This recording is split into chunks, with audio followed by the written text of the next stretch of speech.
The Opium Wars were a series of conflicts fought over the lucrative drug trade in mainland China during the 19th century. Despite having greater numbers, China would struggle against the technologically superior British, who were determined to protect their colonial interests. Ultimately, the Opium Wars would cement European hegemony in Asia by opening this once untouchable nation. Here's what life was really like during the Opium Wars.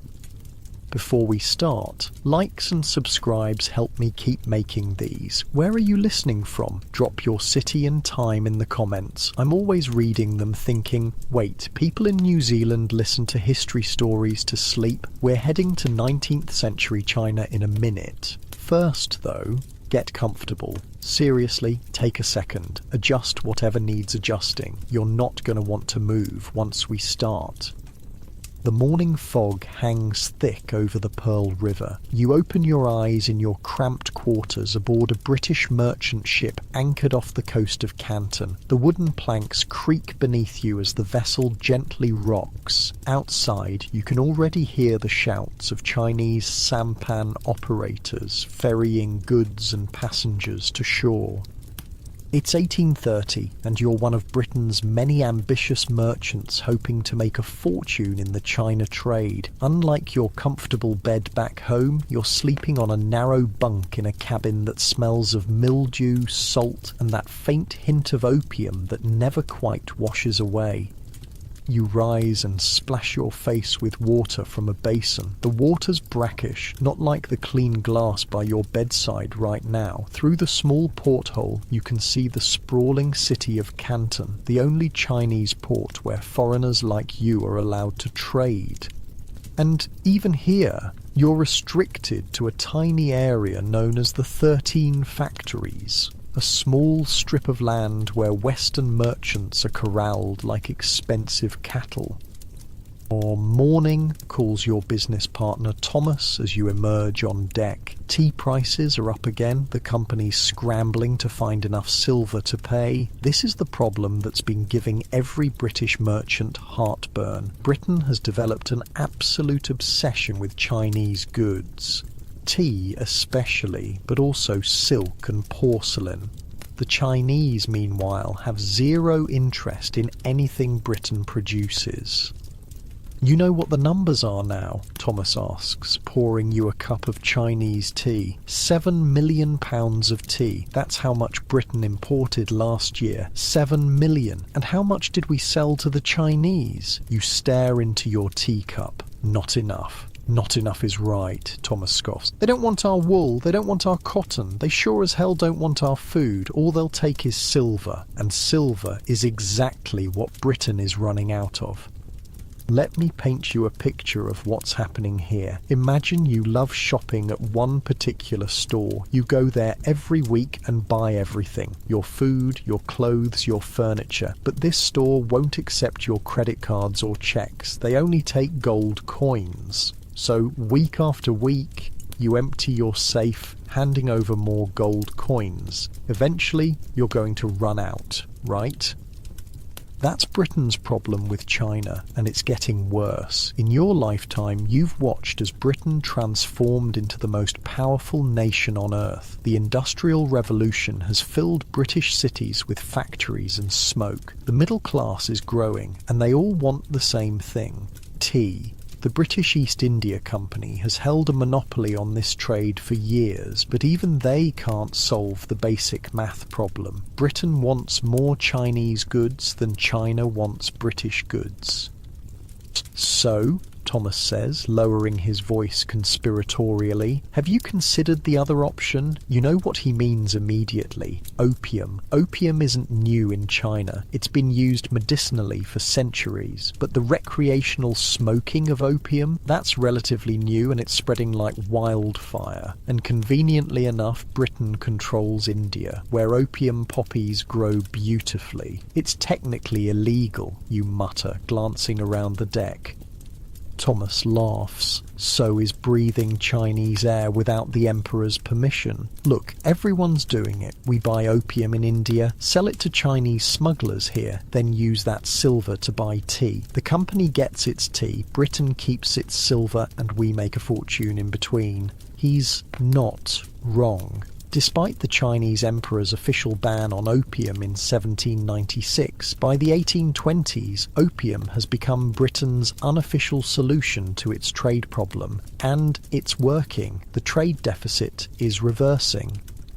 "Have you seen an opium den yet?" Thomas asks. You shake your head. "Come on then," he says, heading toward the ship's boat. "Educational purposes only." The trip to shore in the small rowboat takes about 20 minutes. The water of the Pearl River is brown and clouded with waste from the thousands of boats and the city itself. Not exactly the crystal clear waters of vacation brochures.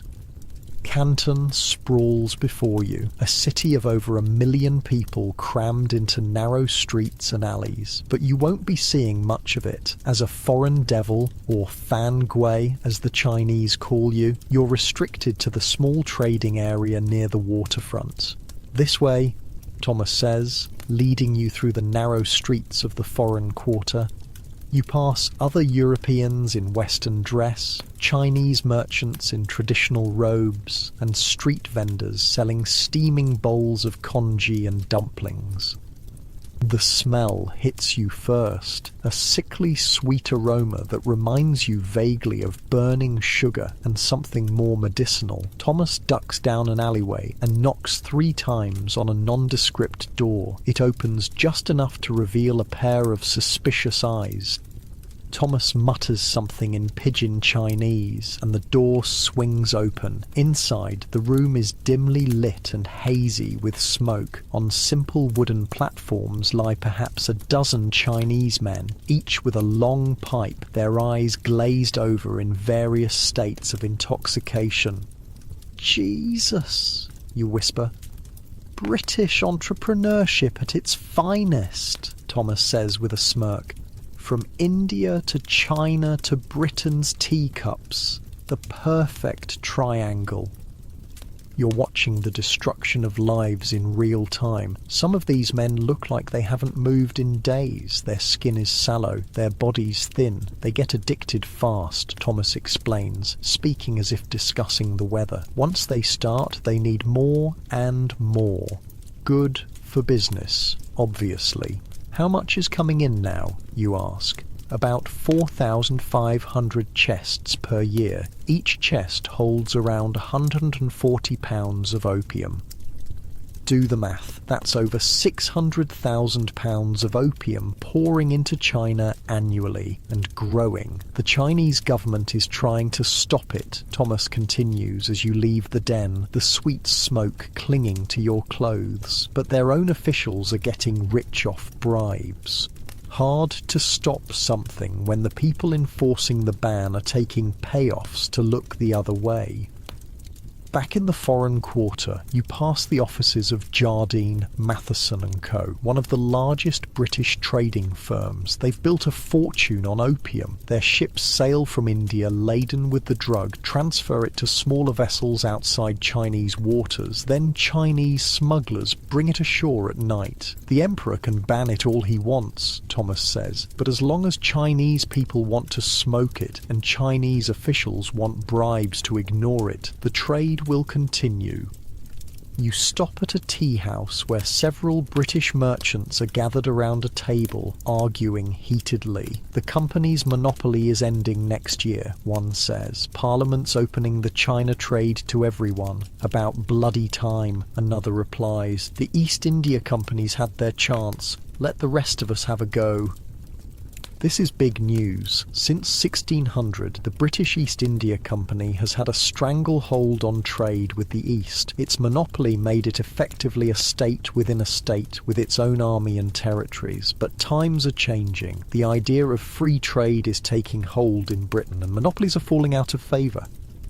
What none of you realise yet is how this change will accelerate events. With the company's monopoly gone, more British merchants will flood into China, all competing for profits, and many will turn to the one commodity guaranteed to make money: opium. Mark my words, on board.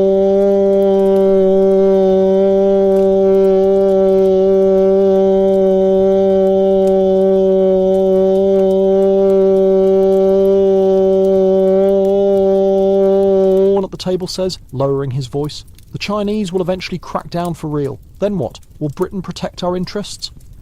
It's a question that hangs in the air. Britain, flexing the naval muscle of its growing empire, has never been shy about using force to protect trade. But war with China, the very idea seems absurd. China is ancient, vast, populous, the celestial empire, as they call themselves, viewing their emperor as ruling all under heaven. They won't touch us, Thomas says confidently. They need our trade too much. He's wrong, but you won't know that for a few more years.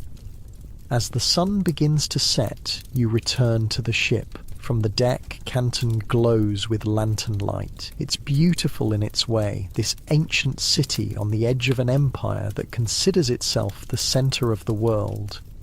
What you're witnessing, though you don't fully realise it yet, is the collision of two worlds. On one side is China, ancient, proud, self-sufficient, but increasingly corrupt and stagnant. On the other is Britain, industrialising, expansionist, hungry for markets, and absolutely convinced of its own superiority. And bridging these worlds is opium, a drug that's slowly poisoning one society while enriching the other. You sleep uneasily that night, the sweet smell of the opium den still lingering in your nostrils. In your dreams, you see those glazed eyes staring back at you, silently asking what right you have to profit from their destruction. But business is business, and by the light of the next morning, such moral qualms seem distant and impractical. Over the next few years, you watch the trade grow. After the East India Company loses its monopoly in 1833, private merchants flood into Canton. Competition drives innovation, faster ships, better smuggling techniques, more efficient networks. The Chinese response is inconsistent at best. Some officials take bribes and look the other way. Others make a show of cracking down, only to release seized opium back to smugglers for a price. It's a system built on corruption and denial. By 1836, opium imports have more than tripled from when you first arrived, reaching 30,000 chests annually. That's over £4 million of opium. The numbers don't lie, Thomas tells you one evening as you review the accounts. He's gotten richer, bought his own ship, expanded his operations. 20 years ago, China had a massive trade surplus with Britain. Now, we've reversed it. They're hemorrhaging silver. You can see it in the exchange rates. The Chinese unit of silver, the tael, has become more valuable as silver grows scarcer in China. Basic economics. They can't ignore it forever, you say. Thomas shrugs. Maybe not. But what can they do? Ban it harder? The answer comes in 1839, and it's not what any of you expected. The Emperor Daoguang, increasingly alarmed by the spread of opium addiction and the drain of silver from his country, decides enough is enough. He appoints a special commissioner named Lin Zexu with a single mission: end the opium trade once and for all. Commissioner Lin arrives in Canton in March 1839, and he's not playing around. This Lin fellow means business, Thomas says, bursting into your quarters one morning. He's arrested over 1,700 Chinese dealers already, made the local magistrate hand over his own son for punishment. Lin doesn't stop with Chinese dealers. He turns his attention to the source, the foreign merchants who bring opium to China's shores. In a bold move, he writes directly to Queen Victoria herself.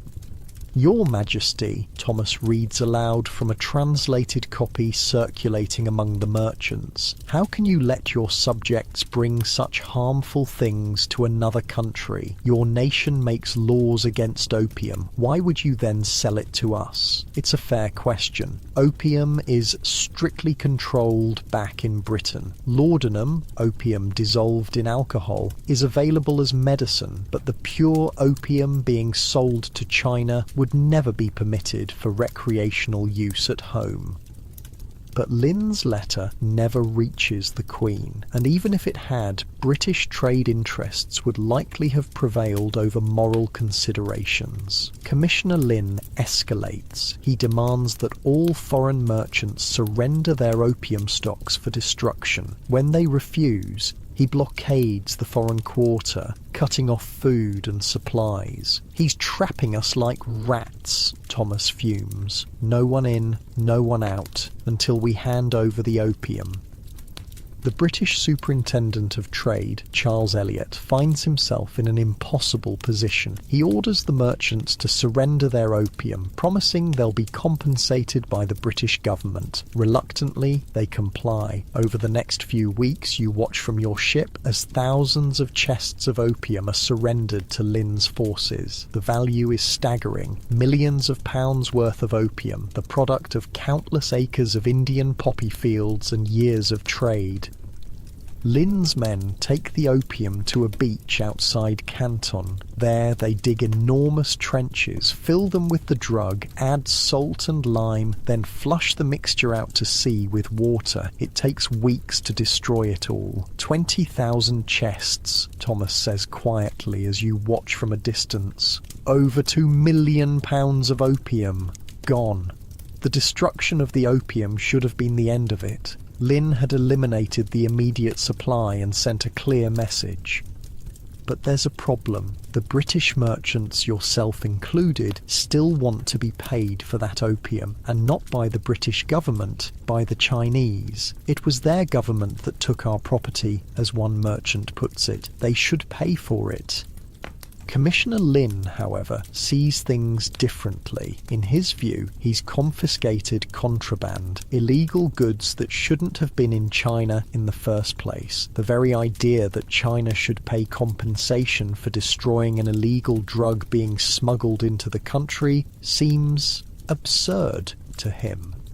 This impasse might have remained a commercial dispute, but events are about to push it toward war. One hot night in July 1839, a group of drunken British and American sailors row ashore to a village outside Canton. An argument breaks out with the locals. In the scuffle, a Chinese man named Lin Waxy is killed. Commissioner Lin demands the sailors be handed over for trial under Chinese law. Named some say,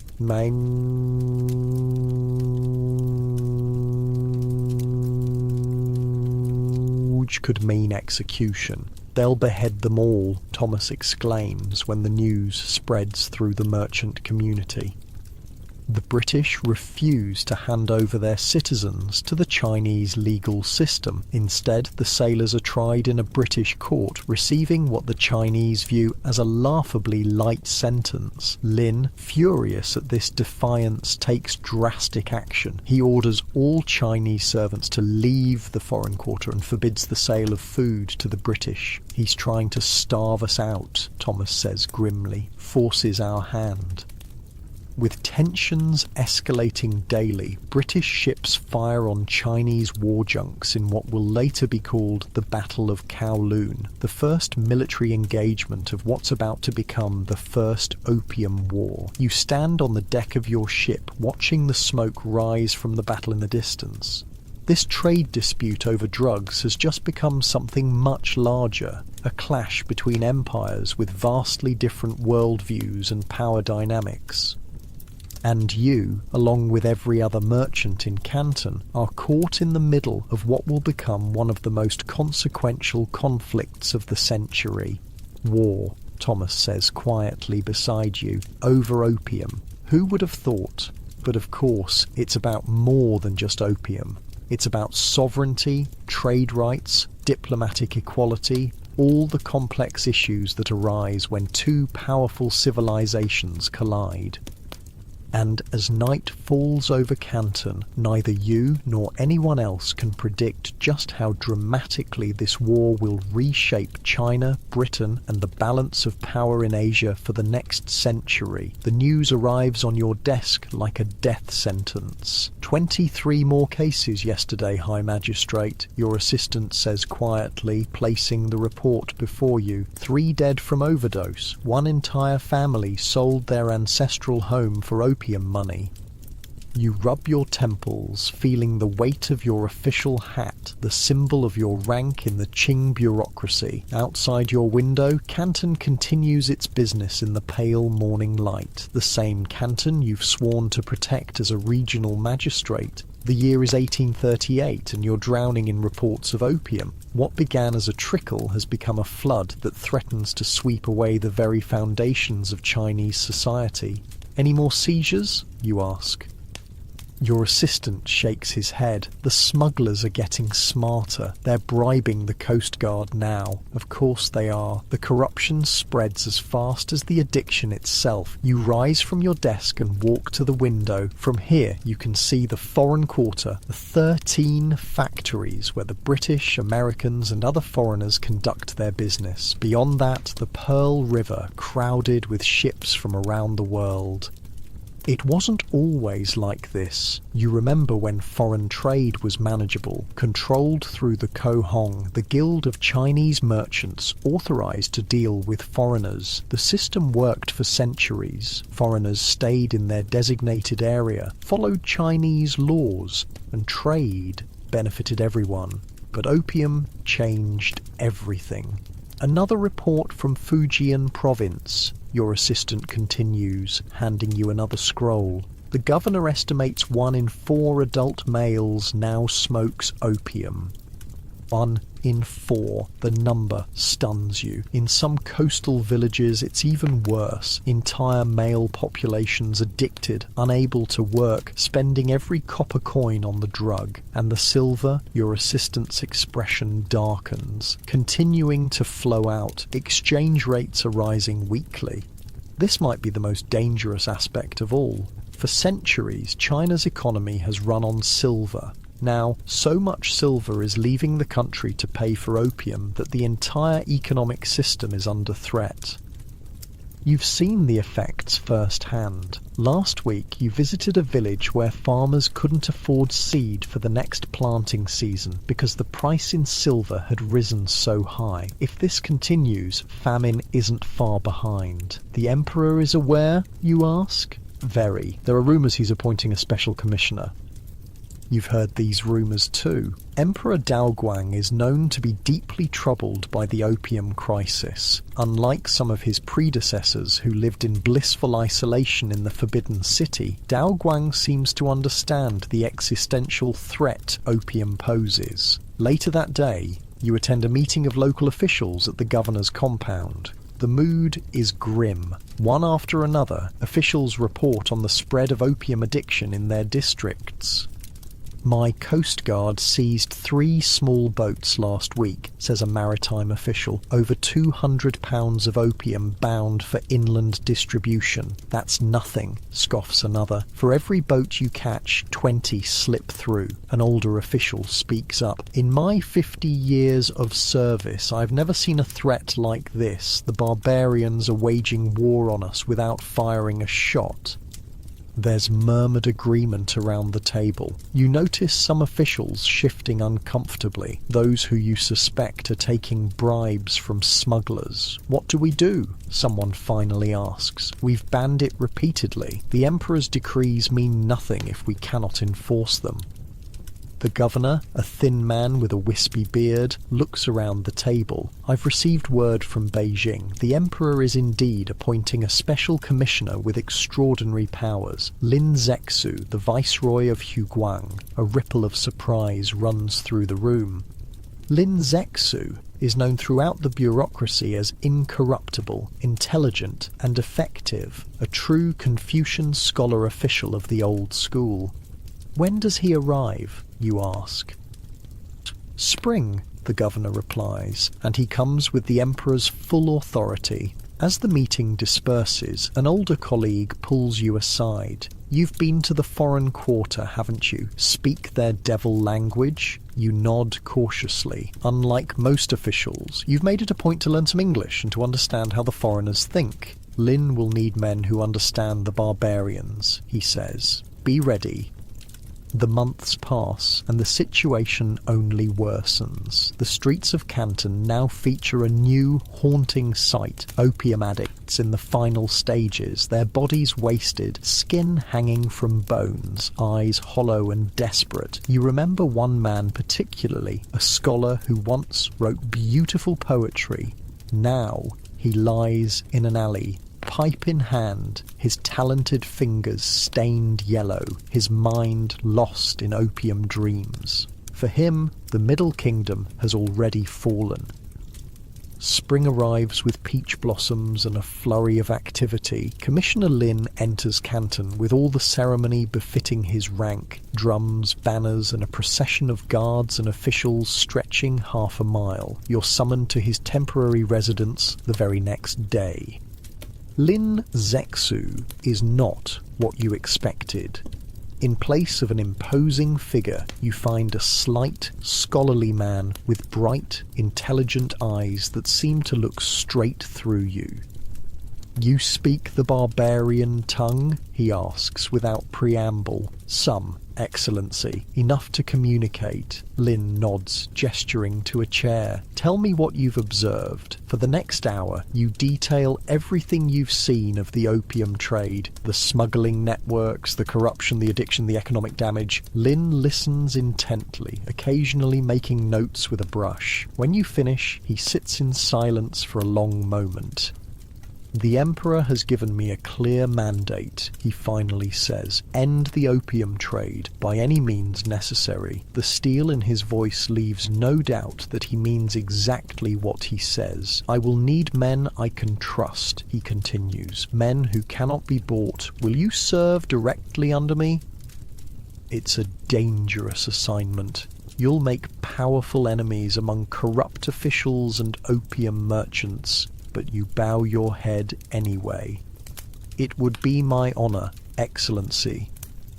What follows is a whirlwind of activity. Lin moves with astonishing speed and determination. Within days, he's arrested prominent Chinese opium dealers. Some are executed publicly as a warning, others are sent to exile in the harsh western frontier. But Lin knows the source of the problem lies with the foreign merchants who bring the opium to China's shores. He summons the Hong merchants, the Chinese middlemen who deal with foreigners. You will deliver this command to every foreign factory, he tells them. Surrender all opium in their possession within 3 days. Further, they must sign bonds promising never to bring opium to China again, on penalty of death. The Hong merchants blanch. Excellency, they will refuse. Then they will face the consequences. Later that night, you find Lin at his desk, writing by candlelight. You've been assigned as his liaison to the foreign community, translating his proclamations and reporting their responses. They're in shock, you tell him. The British Superintendent Elliot has arrived from Macau to deal with the crisis personally. Lin doesn't look up from his writing. Good, a man of authority. Perhaps he can control his merchants better than his predecessors.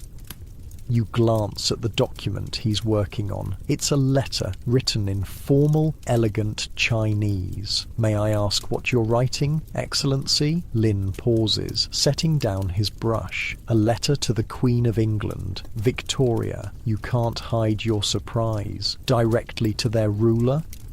Why not? Ruler to ruler. I explain the harm opium does to our people. I appeal to her moral sense. Surely she would not allow such evil to be perpetrated in her own country. Why then permit her subjects to poison ours? The logic is impeccable. But you've studied the British enough to know the letter will never reach Victoria. And even if it did, commercial interests would prevail over moral arguments. But Lin's sincerity moves you. He truly believes reason and virtue will triumph. The deadline passes. As predicted, the foreign merchants refuse to surrender their opium or sign the bonds. Lin's response is immediate and dramatic. No Chinese shall serve the foreign factories, he decrees. No food shall be sold to them. No one shall enter or leave the foreign quarter until they comply. It's an ancient siege tactic applied to trade diplomacy, and remarkably, it works, partly. After 6 weeks of confinement, the British Superintendent Elliot capitulates. He orders British merchants to surrender their opium, promising them compensation from the British government. Over the next few days, more than 20,000 chests of opium, £2.6 million of the drug, are handed over to Chinese authorities. You're present at the handover, watching as cart after cart of the dark, sticky substance arrives at the collection point. The British merchants look furious, none more so than William Jardine and James Matheson, whose company is the largest opium importer. "This is theft," Jardine spits when he sees you. "Your government will pay for this. You maintain your composure. Your opium has destroyed countless lives, Mr. Jardine. My government is protecting its people." Jardine's face reddens. This isn't about opium, it's about trade. Free trade, a concept your backward empire can't grasp. The exchange haunts you later. To Jardine, this is just business, impersonal, rational. He doesn't see the hollow-eyed addicts, the families destroyed, the villages emptied of silver. Commissioner Lin is triumphant. At Human, just outside Canton, he oversees the destruction of the seized opium in specially dug trenches. The process takes weeks. Workers mix the opium with salt, lime, and water, then flush the mixture into the sea. The smell is overwhelming, a sickly sweet odour that clings to your clothes and hair. You find yourself retching alongside many of the workers. "A necessary evil," Lin says, standing beside you as another batch is destroyed. "We must cleanse our nation of this poison." But even in this moment of victory, you sense trouble ahead. The British merchants have retreated to Macau, then to ships anchored off the coast. Rumours swirl that Jardine has returned to London to lobby for military intervention. Commissioner Lin, however, believes the matter settled. He's fulfilled the Emperor's command. The opium has been seized and destroyed, and bonds have been signed promising no more will be imported. In the following weeks, Lin continues his campaign. He establishes a naval blockade to search incoming ships. He rewards informants who report smuggling. He punishes corrupt officials who facilitated the trade. One evening, as summer heat hangs heavy over Canton, you join Lin on the veranda of his residence. Below, lanterns illuminate the city as night falls. "The Emperor is pleased," Lin says, sipping his tea. "He has awarded me the title of Grand Secretary. A well-deserved honour, Excellency." Lin studies you for a moment. You look troubled. You hesitate, then decide honesty is best. "I fear the British will not accept this outcome. They've lost millions of dollars worth of opium. Their pride is wounded, and they have the naval power to respond." Lin considers this. "Perhaps, but right is on our side. The moral law of heaven supports our cause." "The British have cannons, Excellency, and steamships." Lin smiles slightly. "You admire their technology." "I fear it," you correct him. "I've seen their ships, their weapons. We have nothing comparable. Numbers are on our side. The Celestial Empire has stood for thousands of years. What are a few barbarian ships against the will of heaven?" You wish you shared his confidence. "But you've studied British military campaigns in India, Burma, and elsewhere. They may be few, but their technological advantage is overwhelming." Later that week, news arrives of an incident that will change everything. Some drunken British and American sailors have killed a Chinese villager named Lin Waxi during a brawl. Commissioner Lin demands the foreigners be handed over for trial under Chinese law. The British refuse, trying the sailors in their own court and imposing light sentences. Lin is furious. They kill one of our people and claim the right to judge the crime themselves. This cannot stand. He escalates again, ordering all Chinese servants to leave the foreign quarter and forbidding food sales to the British. It's a miscalculation. The British ships, now anchored at Hong Kong, respond by attacking Chinese junks in what becomes known as the Battle of Kowloon. The first shots of the Opium War have been fired.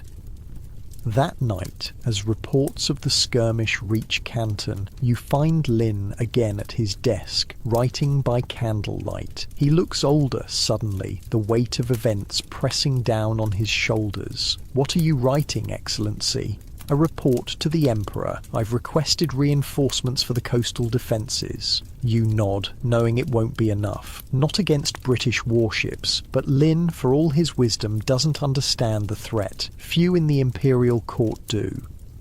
China has been the centre of its world for so long that it cannot imagine being truly threatened by a small island nation from the other side of the globe. The British Parliament is discussing war, you tell him, reporting what you've heard from your sources. Jardine is pushing for a military expedition. Lin sets down his brush. For the first time since you've known him, he looks uncertain.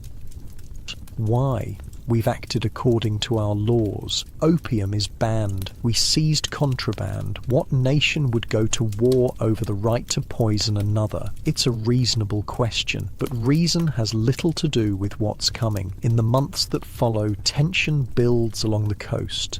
Small skirmishes break out between Chinese junks and British ships. In Canton, the foreign factories remain empty, trade at a standstill. You continue to serve under Lin, but increasingly you're sending reports rather than receiving instructions. He's been recalled to Beijing to explain the deteriorating situation to the Emperor. Before he leaves, he calls you to his residence one last time. "I failed to understand them," he says quietly. "The barbarians. Their ways are more alien than I knew." It's the closest he'll come to admitting he miscalculated. "You did what was right," you assure him. Perhaps, but right is not always enough. Lin's departure leaves a void in Canton. Other officials, less determined and more corrupt, begin to walk back some of his stricter policies. The opium trade, momentarily disrupted, starts to resume through different channels. Then, in June 1840, nearly a year after the opium destruction, the news you've been dreading arrives. A British fleet has reached Chinese waters, 16 warships, 4 armed steamers and 28 transports carrying 4,000 troops.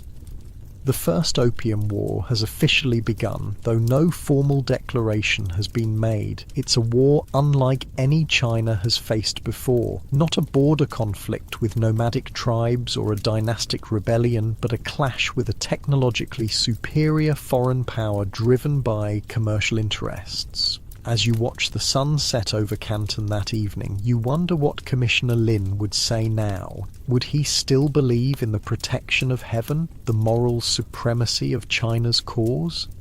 One thing is certain, the Celestial Empire is about to learn a harsh lesson about the changing world order, and the cost will be measured not just in silver, but in sovereignty. The British ships are coming, and they bring with them the dawn of a new era, one in which China will no longer be the centre of its world. The deck of HMS Volage creaks beneath your boots as you pace back and forth, spyglass in hand. You pause at the rail, scanning the horizon where the Pearl River meets the South China Sea. No movement, no supplies. Day 3 of the standoff. "Anything, Lieutenant?" Captain Smith asks, joining you at the rail. "Nothing, sir." You collapse your spyglass with a sharp click. Not a sampan in sight. It's July 1839, and you're a young lieutenant in Her Majesty's Royal Navy, serving on a 28-gun frigate off the coast of China. 3 days ago, Commissioner Lin ordered all food supplies to British ships cut off. Now your stomach growls in protest, and the mood on board grows darker by the hour. Bloody Chinese, the captain mutters, starving us out over a few crates of opium. You know it's more than a few crates. 20,000 chests destroyed, millions of pounds sterling gone. But right now, your mind is on more immediate concerns, like when you'll eat again. What about Macau, sir, you suggest? The Portuguese might still trade with us. The captain nods grimly. Already sent the cutter. Should be back by nightfall. This wasn't how you imagined your posting to the China station. The Royal Navy has maintained a presence in these waters for years, protecting British trade interests. But what began as a commercial dispute has escalated beyond anything you expected. Hard to believe it's come to this, you say. Over opium. It's not about the opium, lad. The captain's voice takes on the tone he uses when imparting wisdom to junior officers. It's about respect, sovereignty. You can't have Chinese officials dictating terms to subjects of the British Crown. You're not entirely convinced. But you nod anyway. Naval officers don't question their superiors, especially when everyone's hungry and tempers are short. Below deck, the mood is even worse. The sailors crowd in the mess, their usual banter replaced by sullen silence. The cook has stretched the remaining rations as far as possible, but it's not enough. "When are we going to hit back, sir?" asks Midshipman Collins, a boy barely 17 with an eager face that hasn't yet needed a razor. "The men are saying we should just shell Canton and be done with it." "That's not our decision to make," you tell him firmly. "London will decide what happens next." But privately, you wonder. Britain doesn't take humiliation lightly, especially from those it considers inferior. The seizure of the opium, the confinement of British subjects, and now this food blockade. Each is a step toward what feels increasingly inevitable.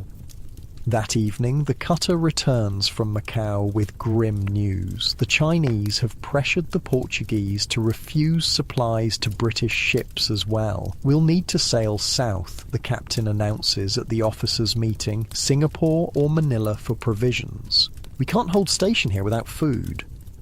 It's a reluctant retreat, however temporary, and everyone feels it. The mighty Royal Navy forced to abandon its post because it can't secure a loaf of bread or a side of beef. The humiliation burns. As you prepare to depart, news arrives by a merchant ship. Some British sailors went ashore near Kowloon and got into a drunken brawl with locals. A Chinese man named Lin Wakesey was killed. "Commissioner Lin is demanding we hand over the culprits for execution," your captain informs the officers. Superintendent Elliot has refused, of course, says they'll be tried under British law. "And will they?" asks the ship's surgeon, a cynical Scotsman with little patience for diplomatic niceties. The captain's expression tells you everything. The sailors will receive token punishments at most. No British subject will hang for the death of a Chinese villager, no matter the circumstances. This is how empires operate, you're learning. Different rules for different people. The strong dictate terms to the weak. It's been this way since Rome, perhaps since the beginning of civilization. You're a naval officer, not a politician or a philosopher. Your job is to follow orders and protect British interests. But sometimes, in the quiet hours of your watch, you wonder about the justice of it all. 2 days later, you're anchored near Hong Kong, an island the British have begun using as a makeshift base. Superintendent Elliot has established temporary headquarters here, away from Canton's restrictions. A summons arrives for your captain. All ship commanders are to report to Elliot immediately. When he returns hours later, his expression is thunderous. "We're moving back to the Pearl River," he announces. "Lin has cut off all supplies to British nationals. Elliot's demanding the Chinese government change its position or face consequences." "We're going to fight?" you ask, trying to keep the surprise from your voice. "We're going to show force," the captain corrects. HMS Volage and Hyacinth will proceed to Chwenpi, near the mouth of the Pearl River. If Chinese war junks try to stop us, we have authorization to engage. Just like that, the line has been crossed. What was a trade dispute, then a diplomatic crisis, now verges on military conflict. The next morning dawns misty and still as your ships approach Chwenpi. Through your spyglass, you can make out the shapes of Chinese war junks. At least 15 of them, forming a blockade across the river. "Beat to quarters," the captain orders, his voice unnaturally calm. The drum sounds, and the ship transforms into a hive of disciplined activity. Gun crews take position, powder monkeys stand ready, marines line the rails with muskets loaded. Run up the signal, disperse or be fired upon, the captain commands. Flags rise up the mast, colourful against the grey sky. On the Chinese junks, you see activity but no movement away from their position. "They're not budging, sir," you report. Very well.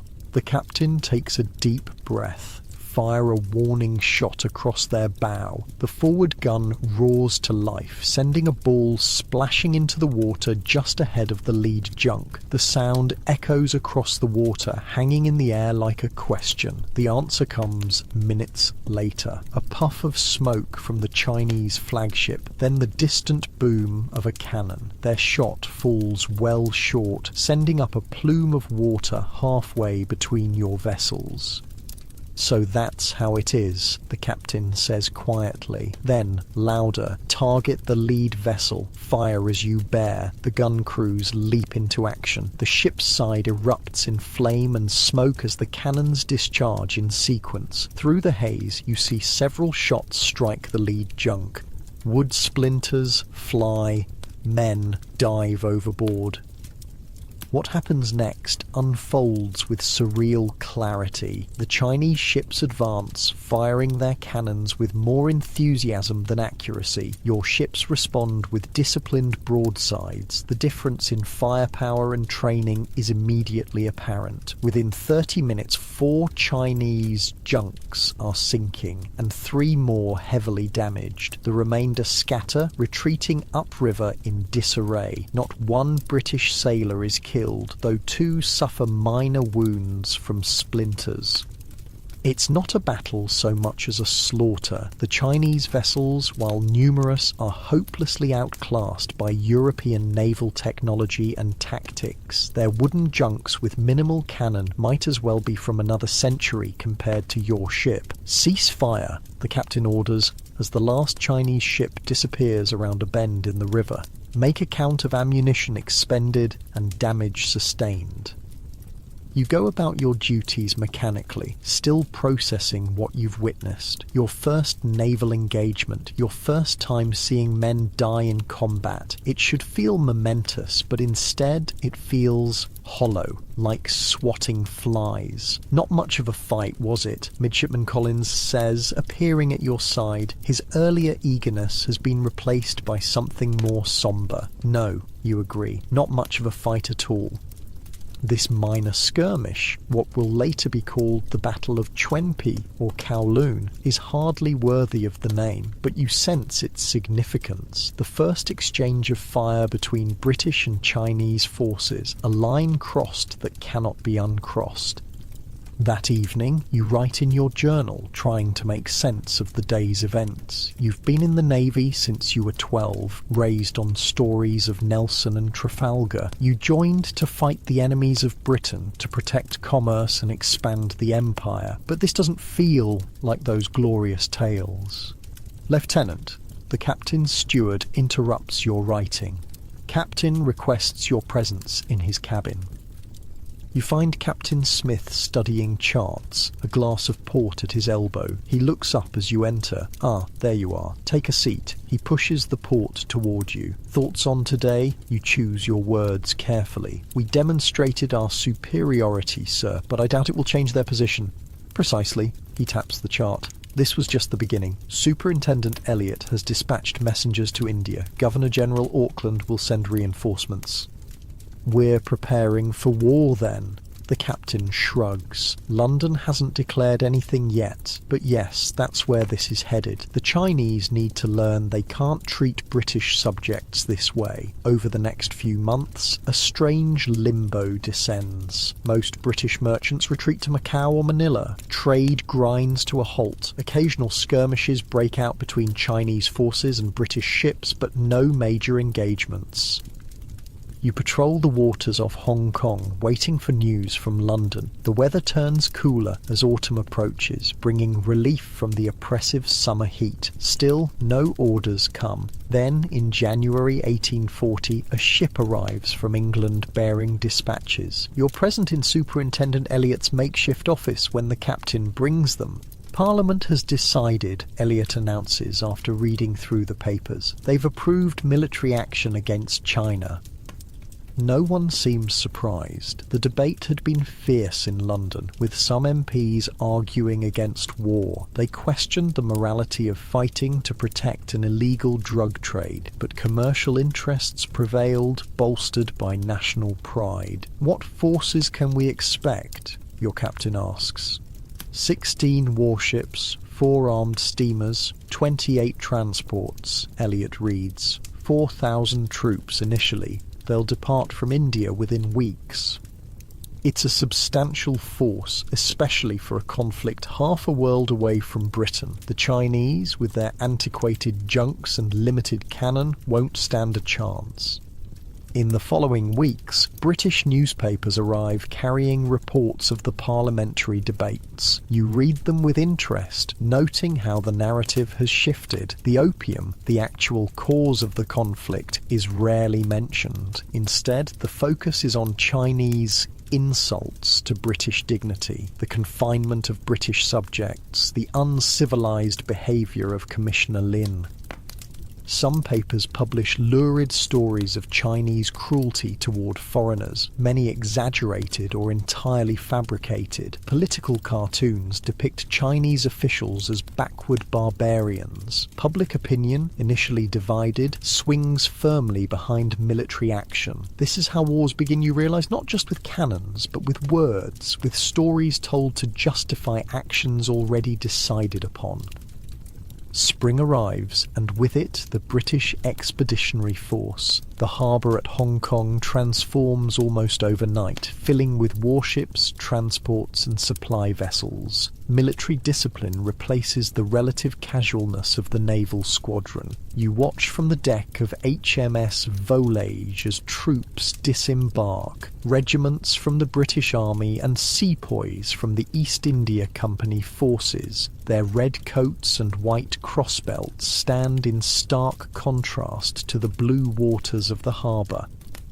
"Impressive, isn't it?" says a voice beside you. You turn to find a civilian gentleman observing the proceedings. Indeed, you agree. And you are?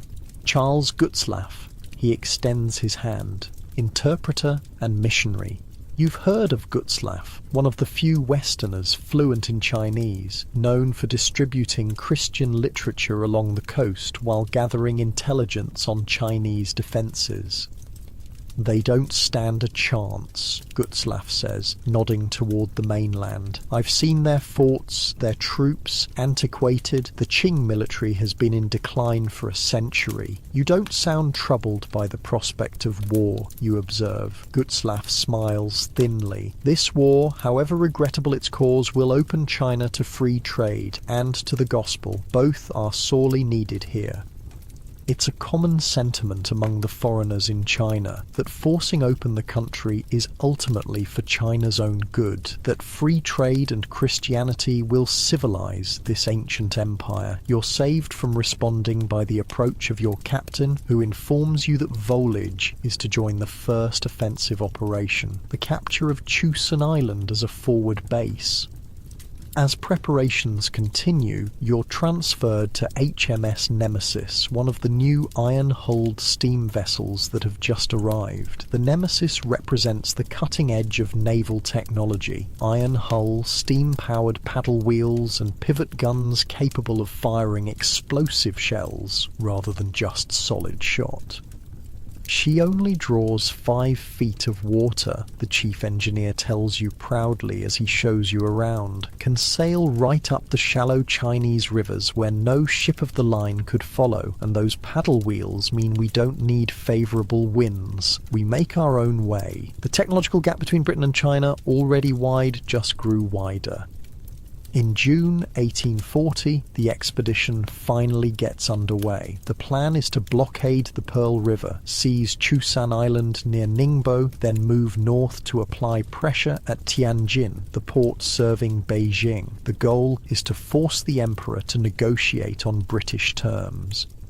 As HMS Nemesis steams north along the Chinese coast, you stand on the deck watching the shoreline slide by. Fishing villages, terraced fields, ancient pagodas, China unfolds before you like a painted scroll. It's beautiful, this land you've come to conquer. You think of the Chinese war junks sinking at Chuempi, the sailors swimming desperately for shore. You think of the opium dens in Canton, men wasting away on their platforms. You think of the British merchants counting their profits in Hong Kong. Having second thoughts, Lieutenant? Asks the ship's commander, catching your expression. Just thinking about what we're doing here, sir. He nods, understanding your meaning. Look at it this way. The sooner we show our strength, the sooner they'll come to terms, less bloodshed in the long run. It's a comforting rationalization, and perhaps it's even true. But as the steam engines throb beneath your feet, propelling you inexorably north toward war, you can't help wondering what will be unleashed once the full might of the British Empire is brought to bear on the Celestial Kingdom. The technological disparity isn't just a military advantage, it's a chasm between worlds. Two civilizations, each convinced of its superiority, are about to collide, and when they do, the world will never be the same. As night falls, you watch the coast disappear into darkness. Somewhere out there, Chinese forces are preparing their defences, unaware of just how outmatched they truly are. The First Opium War is about to begin in earnest, and you're sailing straight into the heart of it. The walls of Dinghai Fortress have stood for centuries. You've served as a garrison officer here for 12 years, watching traders come and go from the harbour below. The fortress has never fallen, not to pirates, not to rebels, not to anyone, until today. They're coming again? Your lieutenant points to the harbour where British warships are positioning themselves, black smoke billowing from the strange vessels that move without sails. It's July 5th, 1840, and you're a commander in the Qing military, responsible for defending Dinghai, the main port of Chusan Island. Yesterday, the British fleet appeared on the horizon, more ships than you've ever seen at once. This morning, they sent an envoy demanding surrender. You refused. Of course. The Emperor would accept nothing less. How many cannon do we have operational? You ask, surveying the walls. 36, Commander. But... The lieutenant hesitates. Speak freely. They won't reach. I watched yesterday. Their ships can fire from beyond our range. You've noticed this too. The foreigners' vessels can strike your walls while staying safely in deep water, untouchable by your cannon. It's like fighting an opponent with a spear when you only have a knife. Ready the men anyway, and send riders to the villages. All civilians should retreat inland. As your lieutenant hurries off, you walk along the ramparts, checking the ancient cannon. Most are iron, cast centuries ago. Some are bronze, ornately decorated with dragons and imperial symbols. All are mounted on wooden carriages that haven't been properly maintained in decades. The gunpowder is old too, stored improperly and likely degraded. You've requested replacements for years, but the imperial bureaucracy moves slowly, and coastal defences haven't been a priority. The Qing Empire hasn't faced a serious naval threat in generations until now. From the highest point of the fortress, you watch the British ships maneuver with precision. Their discipline is impressive. Each vessel knows its place, its role. You've studied military texts all your life, the strategies of ancient generals, but nothing has prepared you for this.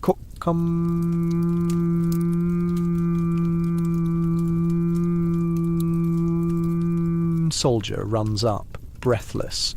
The strange ship, the one that moves without sails, it's approaching the harbour. You raise your spyglass. The ship in question is unlike anything you've seen before. No billowing sails, just two large wheels on either side churning the water, propelling it forward regardless of wind or tide. Smoke pours from a tall stack amidships. The hull isn't wood, but some dark material. Iron, you've heard. What is its name? You ask the soldier. The locals who trade with foreigners call it Nemesis, a fitting name for what's coming. Before you can issue new orders, a flash erupts from the side of Nemesis. Seconds later, something strikes the wall near you with a terrible crash. Not a solid cannonball, but something that explodes on impact, sending deadly fragments in all directions. Men scream, stone crumbles. Take cover, you shout, but it's too late for some. A dozen of your soldiers lie dead or wounded where the shell hit. Another flash from the ship, another explosion, this time striking an ammunition cache. The secondary explosion is catastrophic, collapsing a section of wall and killing scores instantly. Your cannon finally open fire, but as predicted, the balls fall short, splashing harmlessly into the harbour waters. The range is simply too great. For the next 2 hours, hell rains down on Dinghai Fortress. The British ships methodically reduce your defences to rubble. Your men fight bravely but futilely, manning cannon that cannot reach the enemy, firing muskets that are accurate to 100 paces against ships 500 paces away. By sunset, the fortress that has stood for centuries is a broken shell. A third of your men are dead. Many more are wounded. The survivors look to you, their eyes haunted by the day's slaughter. "What do we do, Commander?" your lieutenant asks. The answer is obvious, if bitter. We retreat. We cannot hold against such weapons. That night, as your remaining forces withdraw from the smoking ruins of Dinghai, British troops land unopposed. By morning, the Union Jack flies over the fortress where imperial banners have hung for generations. You lead your battered contingent inland toward the provincial capital where you'll report this disaster to your superiors. As you march, locals watch from the fields, their faces betraying neither sympathy nor surprise. They've seen which way the wind blows. "How can we fight them?" your lieutenant asks as you make camp that evening. "Their ships are iron. They move without wind. Their cannon fire exploding shells, not solid balls." "We adapt," you say with more confidence than you feel. "We learn. The Empire has faced barbarians before, but even as you say it, you know this is different. These aren't nomadic tribesmen from the steppes who can be bought off or absorbed. These barbarians bring technologies you don't understand, tactics you've never encountered, and an implacable determination to open China on their terms."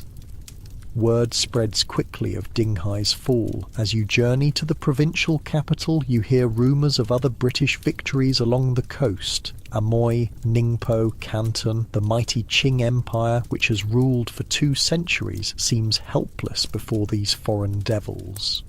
At the capital, you're immediately summoned to the governor's palace. You expect anger, perhaps even punishment for your failure. Instead, you find confusion and fear. "Tell me everything," the governor says. "Leave nothing out. We must understand what we're facing." So you describe the iron ship that moves against the wind and tide, the exploding shells that destroy stone walls, the precision of British gunnery, the discipline of their troops. When you finish, Silence hangs over the chamber. "Can we match them?" the governor finally asks. "Not as we are," you admit. "Their weapons, their ships, they're from another world." One of the governor's advisors speaks up. "We have more men, thousands more. We can overwhelm them with numbers." You shake your head. Numbers mean nothing when they can kill 100 men with one exploding shell, when their ships can bombard us from beyond our cannon's reach. "And what do you suggest?" the governor asks. "What can you suggest? You're a military officer, not a diplomat or strategist. You know how to command troops, maintain discipline, manage defences, but this new kind of warfare, you're as lost as everyone else. We need new weapons," you say finally, "new ships, new tactics. We need to learn what they know." "That would take years," another advisor objects. "We don't have years. They're advancing now." He's right, of course. The British aren't going to politely wait while China modernizes its military. They're here, they're winning, and they want concessions. The governor dismisses the meeting without decisions. As you leave, he asks you to remain behind. "Speak freely," he says when you're alone. "What would you do in my position?" You consider carefully. "Negotiate," you say finally. "Buy time. Learn from them. Then, when we're stronger, reconsider." He nods slowly. A bitter medicine, but perhaps necessary. Later that week, you're reassigned to a new command, a coastal battery near Ningbo, hastily reinforced after news of Ding Hai's fall. As you travel there, you witness the panic spreading through the countryside. Villagers flee inland, fearing the foreign devils and their thunderships. Markets are empty, fields untended. Your new post isn't much better than Ding Hai. Ancient cannon, crumbling walls, untrained troops, but now there's fear in the air too. Your men have heard the stories. They know what happened at Ding Hai. "Will they come here?" a young soldier asks during inspection. "Perhaps," you answer honestly. "If they do, we'll be ready." It's a lie, but a necessary one for morale.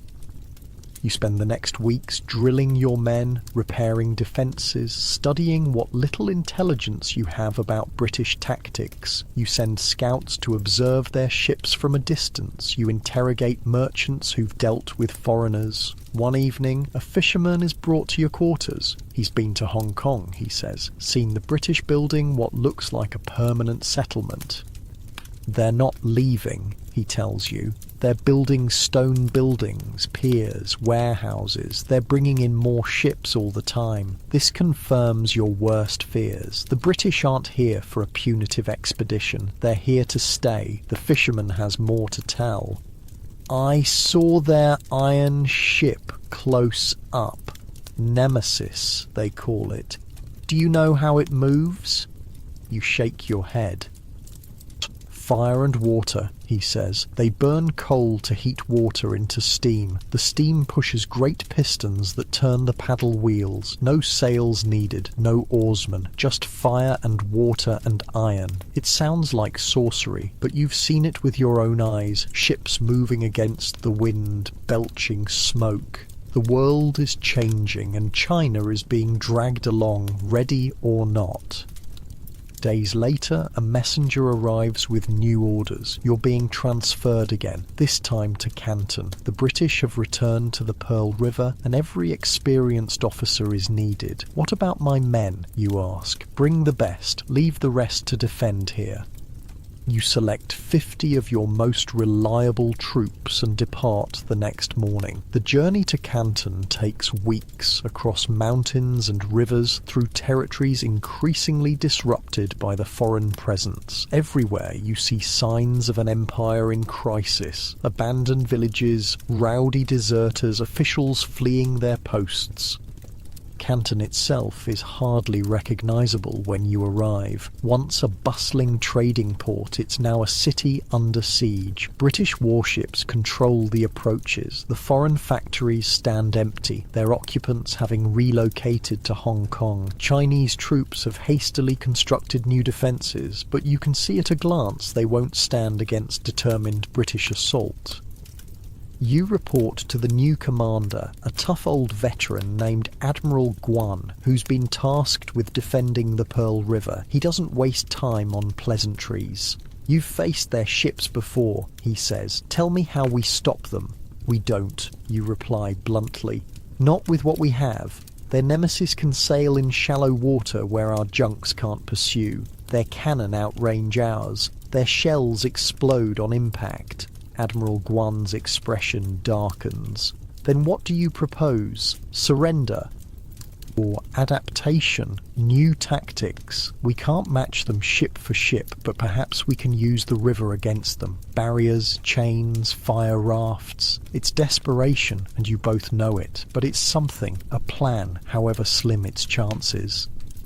For the next few days you work with the Admiral to prepare Canton's defences. Chain booms are stretched across the river at narrow points, fire rafts are constructed, basically floating platforms loaded with combustibles designed to be set ablaze and directed at enemy ships. Ancient cannon are repositioned for maximum effect. Then word comes that Nemesis is approaching, leading a flotilla of British warships up the Pearl River.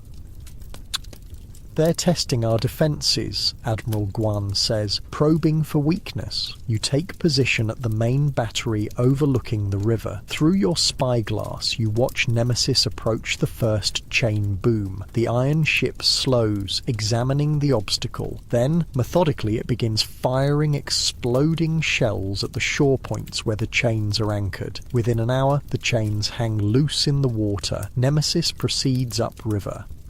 At the second defensive line, you've prepared fire rafts. As Nemesis approaches, these are set alight and pushed into the current. For a moment, it seems to work. The British ships pause, wary of the floating infernos drifting toward them. Then Nemesis demonstrates another advantage, manoeuvrability. Its paddle wheels reverse, holding position against the current, while small boats from the other ships attach grappling hooks to the fire rafts and tow them safely to shore, where they burn harmlessly. Your heart sinks. Every defensive measure neutralised, every advantage countered. By evening, the British flotilla has pushed to within sight of Canton itself. They anchor just beyond range of the city's heaviest cannon and launch several small shells, not at the defences, but into the heart of the city. It's a demonstration, a warning of what they could do. In the War Council that night, Admiral Guan is grim. They could reduce Canton to rubble if they wished. "Why haven't they?" asks another officer.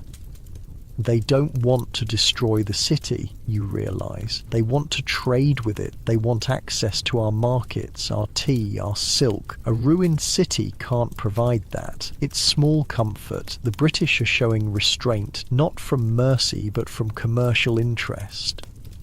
The next morning, a boat under flag of truce approaches from the British fleet. It carries a message: surrender the city or face bombardment.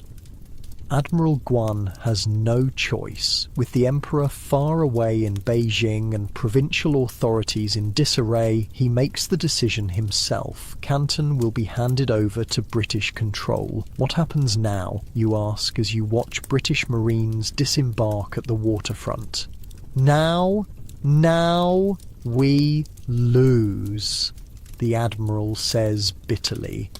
But perhaps not forever. The transition is surprisingly orderly. British troops occupy key positions but make no attempt to administer the city themselves. Instead, they install a compliant Chinese merchant as governor, someone who will ensure British trade interests are protected. Within days, trade resumes. Tea and silk flow out to foreign ships. Manufactured goods flow in. And opium, the original cause of this conflict, moves openly now, no longer smuggled but traded legally under British protection. You're assigned as liaison between Chinese authorities and British forces, a humiliating position, but one that gives you unique insight into the conquerors. You learn their language, study their technology, observe their methods. One British officer, a Lieutenant Wilson, seems genuinely interested in China. Unlike many of his colleagues who openly despise the heathens, Wilson asks thoughtful questions about Chinese culture, history, and technology. Why did China fall behind? He asks one evening as you share tea in what was once a Chinese government building, now a British officer's mess. Behind in what? You counter. Ships, guns, steam power. You invented gunpowder, for God's sake. The compass too. Yet now your weapons are centuries behind ours. It's a question that has haunted you since Dinghai. Perhaps we believed we were already perfect, you suggest. The Middle Kingdom, centre of civilization. Why improve what isn't broken? Wilson nods thoughtfully. Complacency, the most dangerous enemy. And you, British? Are you not complacent in your victory? He laughs. Hardly. Even now, our engineers are designing better ships, better guns. Progress never stops. That's the difference, you realise. Not just technology, but the attitude toward it. The constant drive to improve, to innovate, to surpass what came before. Meanwhile, the war continues elsewhere. Hong Kong has been formally claimed as a British colony. Other treaty ports are being established along the coast. Chinese resistance is crumbling everywhere in the face of overwhelming technological superiority. The governor of Canton summons you one day, in early 1842. "I'm sending you to Hong Kong," he says. "Observe what the British are building there. Learn everything you can about their plans." So, you find yourself on a small Chinese junk sailing into Hong Kong harbour, now firmly under British control. What you see shocks you. In less than 2 years, the British have transformed a sleepy fishing village into the beginnings of a major port. Stone buildings rise along the waterfront. Warehouses, offices, residences. Piers extend into deep water, accommodating the largest ships. Most impressive is the naval yard they're constructing. Here, British ships can be repaired and resupplied far from home. It's not just a trading post, it's a permanent military base in the heart of Chinese waters. As you walk through the streets of this new Hong Kong, you overhear British merchants discussing the war's progress. They speak openly, not realizing you understand their language. "The campaign along the Yangtze is going splendidly," one says. "Took Zhenjiang last week. Shanghai will fall any day now. Heard they're pushing all the way to Nanking," his companion replies. "Bring the war to the emperor's doorstep. Make him negotiate for real."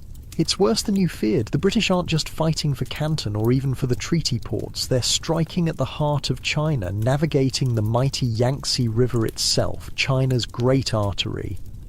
That evening, in a harbourside tavern, you encounter Lieutenant Wilson again. He's surprised to see you, but invites you to join him. "Here to spy on us?" he asks bluntly, though his tone remains friendly. "To observe," you correct him, "as you observed our defences before attacking." He concedes the point with a nod. "Fair enough. Though I doubt your reports will change the outcome now. The war is effectively over. Your emperor just hasn't admitted it yet." You can't argue. From everything you've heard, the British advance seems unstoppable. Their steamships navigate rivers once thought impassable to large vessels. Their troops outfight imperial forces at every turn. "What will you take from us?" you ask quietly. Wilson considers this. "Trade access mainly. The right for our merchants to operate in more ports. Legal protection for British subjects in China. Perhaps some territory, like Hong Kong. And opium? Will you force us to legalise it?" He has the grace to look uncomfortable. I expect so, though between us I find that part distasteful. Yet you fight for it. I fight because those are my orders, Wilson says. As would you. He's right, of course. Soldiers follow orders. They don't make policy. As you prepare to return to Canton the next day, you take one last look at Hong Kong from the departing junk. In just 2 years, the British have created something new here. Not Chinese, not fully British either, but something in between, a bridgehead between East and West. You wonder what China will look like in another 2 years, or 20. The world is changing faster than anyone could have imagined, and the Celestial Empire, for all its ancient glory, is being dragged into a future it never chose. The iron ships that brought this war will bring much more before they're done. For better or worse, China will never be the same again. The boat rocks gently beneath you as it makes its way up the Yangtze. Beyond the silk curtains of your cabin, you can hear the steady splash of oars. Occasionally, a soldier calls out, his voice tense. You are Chishan, a high-ranking official of the Qing Empire, now on the most difficult mission of your career. It's August 1842, and you're travelling to meet the British forces advancing up the Yangtze River. Your task? Negotiate peace before they reach Nanking, the ancient southern capital, just 250 miles from the Emperor himself in Beijing. The shame of it burns in your stomach like bad wine. You, a scholar official from one of China's oldest families, sent to beg barbarians for mercy. My lord, your assistant parts the curtain. The scouts report British ships ahead, iron ships. You nod, adjusting your official hat and straightening your robes. Appearances matter, especially in defeat. How many? 3 iron ships leading, many wooden vessels behind. They've anchored near Nanking's outer defences. You've heard about these iron monsters, Nemesis and her sister ships, impervious to Chinese cannon, able to move against wind and tide, breathing smoke and fire like dragons from ancient legends. Prepare the white flag, you order, and my official seals. As your boat approaches the British fleet, you take measure of what you're facing. The iron ships are indeed fearsome, black hulls rising from the water, smoke belching from tall stacks. Around them cluster traditional sailing vessels, but even these are larger and more powerfully armed than anything in China's navy. A small launch meets you midway. You transfer to it with your assistants and interpreters, maintaining dignity despite the awkwardness of boarding the tiny craft in your formal robes. The British ship is even more impressive up close. HMS Cornwallis, you're told, the flagship. As you climb the accommodation ladder, you're greeted by an honour guard of Marines in red coats and an officer who introduces himself as Captain Richards. Sir Henry Pottinger is expecting you, he says, leading you across a deck crowded with cannon and busy sailors. You've heard of Pottinger, the new British plenipotentiary sent to replace Charles Elliot, who was deemed too soft in his dealings with China. Pottinger has a reputation for ruthlessness. The captain leads you to the great cabin at the stern. Inside, several British officials sit around a large table covered with maps and documents. At the head sits a stocky man with a weathered face and calculating eyes. His Excellency Chishan, Imperial Commissioner, announces your interpreter. Sir Henry Pottinger rises, offering a slight bow, less than your rank deserves, but more than you expected. Commissioner, he says. Please, be seated. We have much to discuss. You take your place at the table, acutely aware that this meeting is occurring on their ship, not on Chinese soil, a symbolic concession before negotiations even begin. I bring greetings from the Emperor, you say formally, and authority to discuss terms of reconciliation between our great nations. Pottinger's expression doesn't change. Let us be direct, Commissioner. Your Emperor's forces have been defeated at every turn. We control the coast from Canton to Shanghai. Our fleet sits within striking distance of Nanking. We could reduce the southern capital to rubble by nightfall. The threat hangs in the air. You know it's not an idle one. Reports have reached Beijing of the British bombardment of other cities, precise, devastating, unstoppable. The Emperor desires peace, you acknowledge, but peace with honour. Honour is a luxury for the victorious, Pottinger replies, but I am not here to humiliate China unnecessarily. I have specific terms that will satisfy my government. He slides a document across the table. It's written in both English and Chinese, the latter translated badly, with numerous errors, but the meaning is clear enough.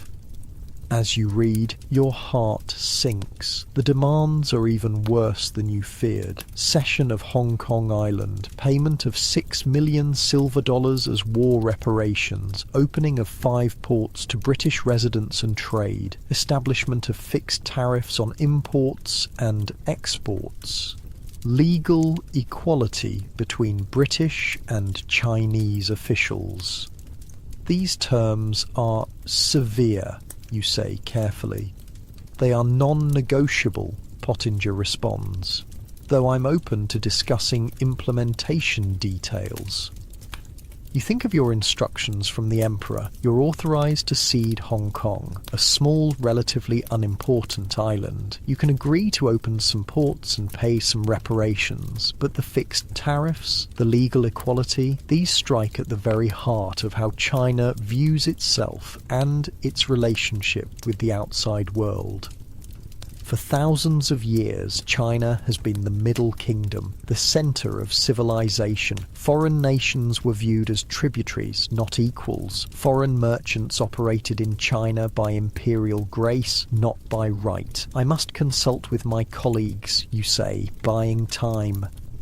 Pottinger nods. Of course. But I should inform you that my patience, and that of my fleet commanders, is limited. If agreement is not reached within 3 days, we will advance on Nanking and continue up the Yangtze.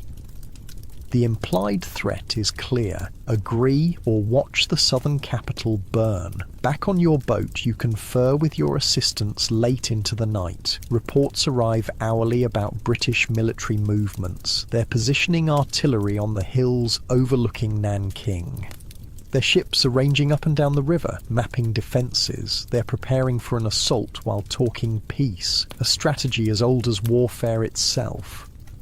We could request reinforcements, suggests your military advisor. The garrisons from the northern provinces would not arrive in time, you finish for him, and would not change the outcome even if they did. Then what options remain, my lord? You stare at the candle flame flickering on your desk. We negotiate the least damaging terms possible, and we learn. Learn what? Everything. How they build those ships, how their cannon fire explosive shells, how they navigate with such precision, how they organize their military and their commerce. Everything. Over the next 2 days, you shuttle back and forth between your boat and the British flagship, haggling over details while accepting the core demands. The British are willing to reduce the indemnity slightly. They agree to phase in the opening of some ports. But on Hong Kong, the tariffs and legal equality, they won't budge. On the 3rd day, with British guns now visibly positioned on the hills above Nanking, you sign the preliminary agreement. The formal treaty will follow, but the outline is set. The Treaty of Nanking, the first of what will later be called the Unequal Treaties, is born. That night, alone in your cabin, you drink rice wine and contemplate what this means for China. You've spent your life serving an empire that considered itself the pinnacle of civilization. Now you've signed away pieces of its sovereignty to foreign barbarians with better weapons. The world has changed, you murmur to yourself, and we failed to notice. The formal signing of the Treaty of Nanking takes place 2 weeks later aboard HMS Cornwallis. You attend with other Chinese officials, all wearing expressions of carefully masked humiliation. Sir Henry Pottinger brings his own contingent, naval officers in crisp uniforms, East India Company officials in formal attire, merchants in expensive European suits. They make no attempt to hide their triumph. The treaty document itself is ornate, written on fine parchment in both languages. As you affix your seal beside your signature, you can't help but reflect on how this piece of paper will change the course of history. Hong Kong Island, a small but strategically located bit of Chinese territory, will now fly the British flag. 5 ports, Canton, Amoy, Foochow, Ningpo and Shanghai, will open to foreign residents and trade. The ancient Kohong monopoly system will end, replaced by free trade under fixed tariffs. British subjects accused of crimes in China will be tried by British, not Chinese courts. And opium, the poisonous drug that started this conflict, isn't even mentioned in the treaty. Its trade will continue unrestricted. A historic moment, Pottinger says, as servants pour champagne for the British delegation, the beginning of a new era in relations between our great nations. You accept a cup of tea instead, unable to celebrate your nation's humiliation. Indeed, Sir Henry, though I wonder if we will judge this era the same way. He regards you with something approaching sympathy. Progress is often painful, Commissioner, but China will benefit from closer integration with the world. Of that I am certain. Will it? You have your doubts, but you also have your instructions. Sign the treaty, prevent further hostilities, save what can be saved. The next morning, you begin your journey back to Beijing to report to the Emperor. It's a journey of over 1,000 miles, much of it by water, then overland through provinces increasingly restive with news of foreign victories. As your boat heads downriver, you pass British ships still anchored near Nanking, a reminder of the force backing their diplomatic demands. Their sailors watch you pass, some waving in what seems genuine friendliness. They don't understand what they've done. How could they? In the villages along your route, rumours have spread faster than official news. Peasants whisper about iron ships that breathe fire, about foreign devils with magical weapons, about the Emperor's armies defeated everywhere. Some whisper of worse, that the Emperor has lost the mandate of heaven, that the Qing dynasty, after 2 centuries of rule, is failing. You hear these whispers and worry. China has seen dynastic changes before. They're rarely peaceful. A month into your journey, you're met by an imperial messenger. The Emperor Daoguang requests your presence urgently. The messenger provides fresh horses, and you leave your slow river barge for a punishing overland ride to Beijing. The Forbidden City seems unchanged when you arrive, still magnificent, still isolated from the world beyond its vermilion walls, but the mood inside is anything but normal. You're taken immediately to the Hall of Literary Glory, where the Emperor receives officials for private audiences. Dao Guang looks older than when you last saw him, his face lined with worry. The Opium War has aged him. "Tell me everything," he commands after you perform the kowtow. "Spare nothing. I must know the full extent of our situation." For the next hour, you detail the treaty terms, the British military capabilities, your observations of their organisation and technology. The Emperor listens silently, occasionally closing his eyes as if in pain. "Could we have resisted further?" he finally asks. "No, Your Majesty. Their weapons are beyond anything in our arsenal. Their ships can destroy coastal cities at will while remaining beyond the reach of our cannon." How did this happen? Dao Guang's voice is soft, almost to himself. How did barbarians from a small island at the edge of the world defeat the Middle Kingdom? It's a profound question, one that will occupy Chinese scholars and officials for generations to come. They changed, Your Majesty. We did not. The Emperor nods slowly. And now we must change. But how? In what way? Without losing what makes us Chinese? These are questions you've pondered throughout your journey home. We must learn from them, Your Majesty. Their sciences, their technologies, their ways of organising armies and navies. But we must do so selectively, taking what is useful without adopting their values or beliefs. Is that possible? You hesitate.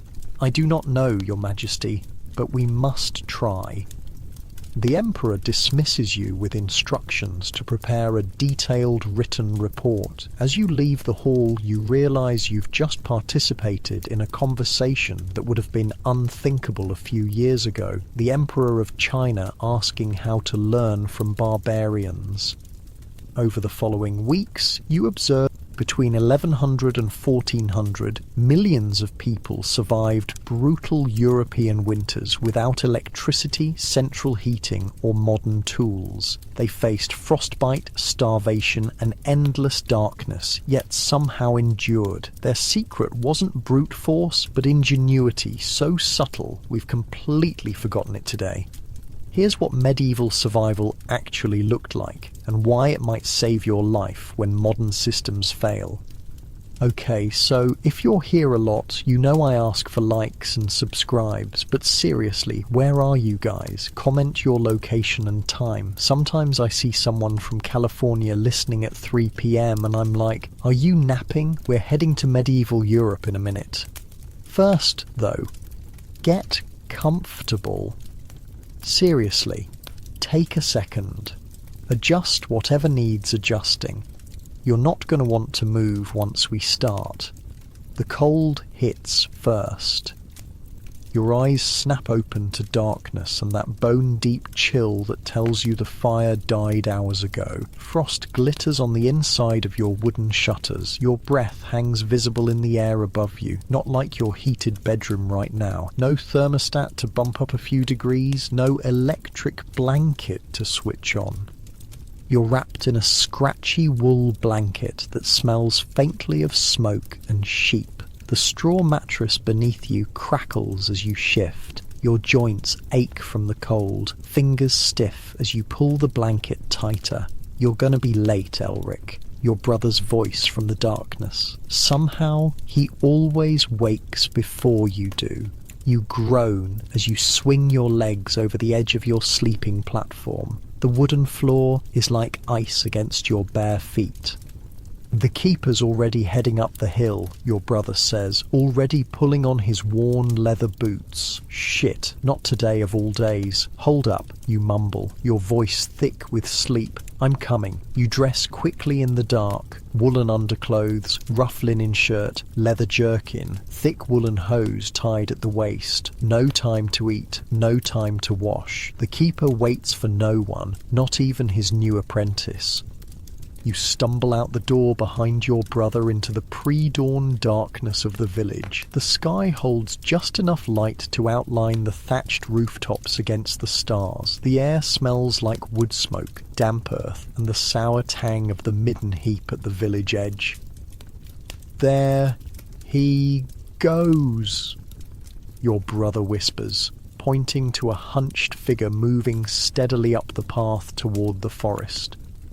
The old man doesn't use a torch, doesn't need one. He's walked this path every morning for 40 years. You break into a jog, feet crunching on the frozen ground. Your empty stomach protests. A day of hungry work ahead. Master Wulfric, you call, voice hushed but urgent. Wait for me. The old man doesn't slow or turn, just keeps his steady pace up the hill. His dark silhouette carries something in each hand. A leather pouch slung over one shoulder, a wooden box tucked under his arm. You catch up, breathing hard, your lungs burning from the cold air. You're late, the old man says simply. No anger in his voice, just fact. Sorry, master, the fire went out and the fire went out, he repeats, cutting you off. And why did that happen? You swallow. Day one as the keeper's apprentice, and you've already failed the most basic test. Because I didn't bank it properly before sleeping.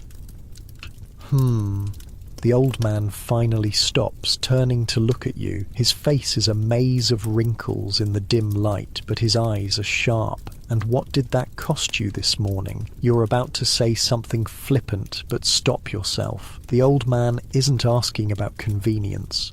Warmth, time, energy to restart it, wood that we could have saved. He nods, satisfied with your answer. Fire is life, boy. Let it die, and a little of you dies with it. So begins your first lesson from the Keeper of Embers. Wait, you're probably thinking, Keeper of Embers? What kind of job is that? Okay, picture this. In a world without matches, without lighters, without even reliable flint and steel for every household, fire wasn't just important, it was everything. And starting a fire from scratch? That could take hours of work. Hours you didn't have when you were freezing, when food needed cooking, when darkness was falling. So medieval people didn't play around with fire. They developed something far more reliable, a system so effective, so ingenious that modern survivalists haven't even figured it out yet. You follow Master Wulfric as he crests the hill, coming to the small stone hut that serves as the keeper's workshop. It's one of the only stone buildings in the village, aside from the church. That's how important this place is. First task of every morning, he says, pushing open the heavy wooden door. The smell hits you immediately, a complex mix of herbs, smoke, dried clay, and something earthy you can't quite place. We check the bundles. Inside, you can see the faint red glow coming from what looks like dozens of small clay pots arranged on stone shelves, each one about the size of your palm, sealed with wax around wooden plugs. Master Wulfric moves to the nearest shelf and carefully selects one pot. With practiced fingers, he pries out the wooden plug and peers inside. A gentle red glow illuminates his weathered face. Still strong, he murmurs, mostly to himself. He replaces the plug carefully, then marks a small notch in the clay with his thumbnail. You notice now that each pot has a series of notches, some with many, some with few. What are the marks for, you ask?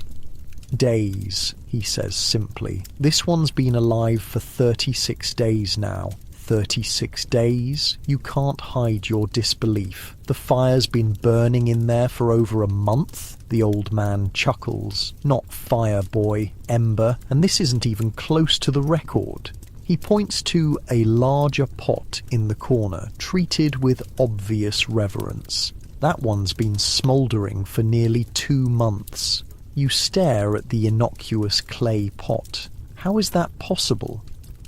Sit, he says, gesturing to a small wooden stool. I'll show you the secret that keeps our village alive through winter. Master Wulfric moves to his work table, selecting a hollow reed stem about the thickness of your thumb and length of your forearm. The fire bundle, he explains, is the most valuable thing a traveller can carry, more important than gold, more crucial than weapons. He holds up the reed. Elder works best, though reed will do in a pinch. The secret is in the preparation. You watch as he takes a small ember from one of his pots using a metal tool. The ember glows bright orange in the dim room. First, you need perfect embers, not too hot, not too cool. He carefully places the ember inside the hollow reed. Then, you seal both ends. Clay, wax, mud, in an emergency. Leave just enough air holes to keep it alive. He demonstrates, sealing one end with clay, poking a tiny pinhole in it with a needle, then sealing the other end the same way.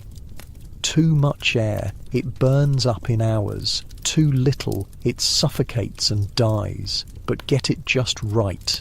He holds up the finished bundle, and you have fire that travels with you for days, sometimes weeks.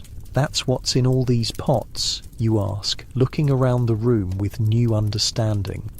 Different types, different materials, different purposes. He points to various shelves. Those are for travellers heading north, those for the shepherds in the hills, those for the charcoal burners. He smiles slightly. Everyone needs fire, but not everyone can keep it alive. That's our job.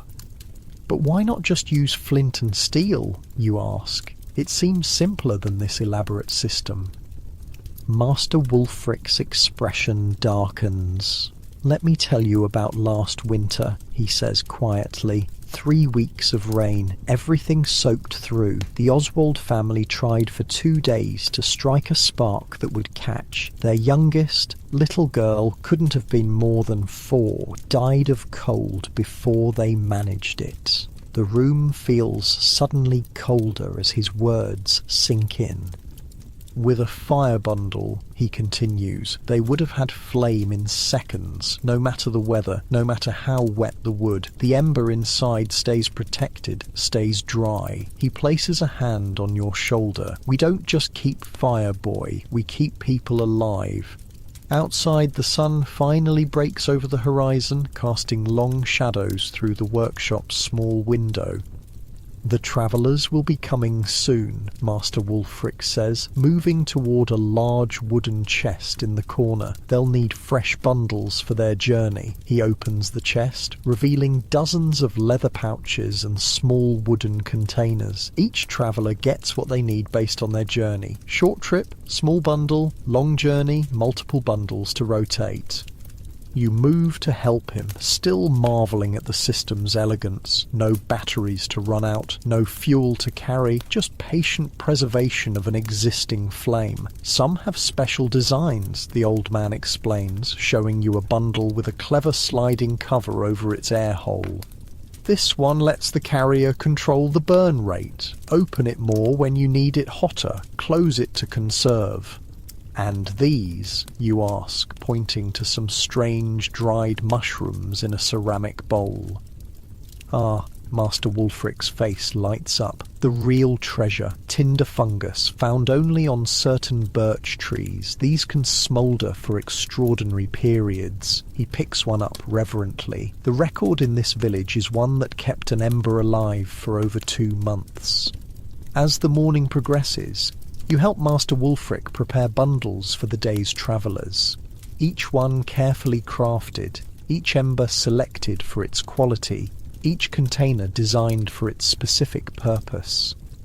Villagers begin to arrive as the sun climbs higher, a merchant heading to the next town, a shepherd taking his flock to higher pastures, a family travelling to visit relatives. The merchant approaches first, a heavy-set man with a face reddened by wind and sun. "Ah, Wulfric, I'll need 3 for the journey to Eastwick," he says, already reaching for his coin purse. 3? Master Wulfric raises an eyebrow. "It's only 2 days' journey, Edwin."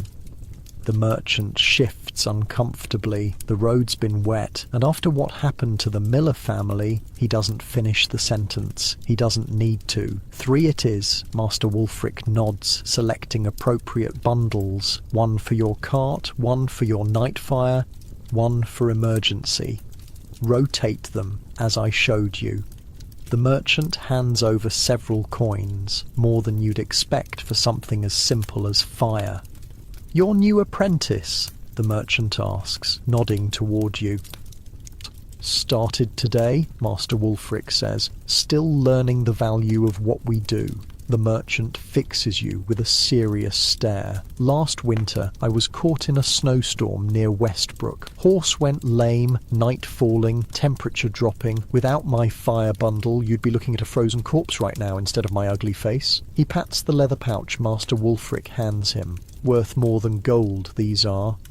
Throughout the morning, more villagers come for their fire bundles. Each has a story. Each treats the humble containers with surprising reverence. In the monastery, Master Wulfric tells you during a quiet moment, they maintain eternal flames. Fire that has burned continuously for generations, never extinguished, passed from one bundle to another in an unbroken chain for hundreds of years.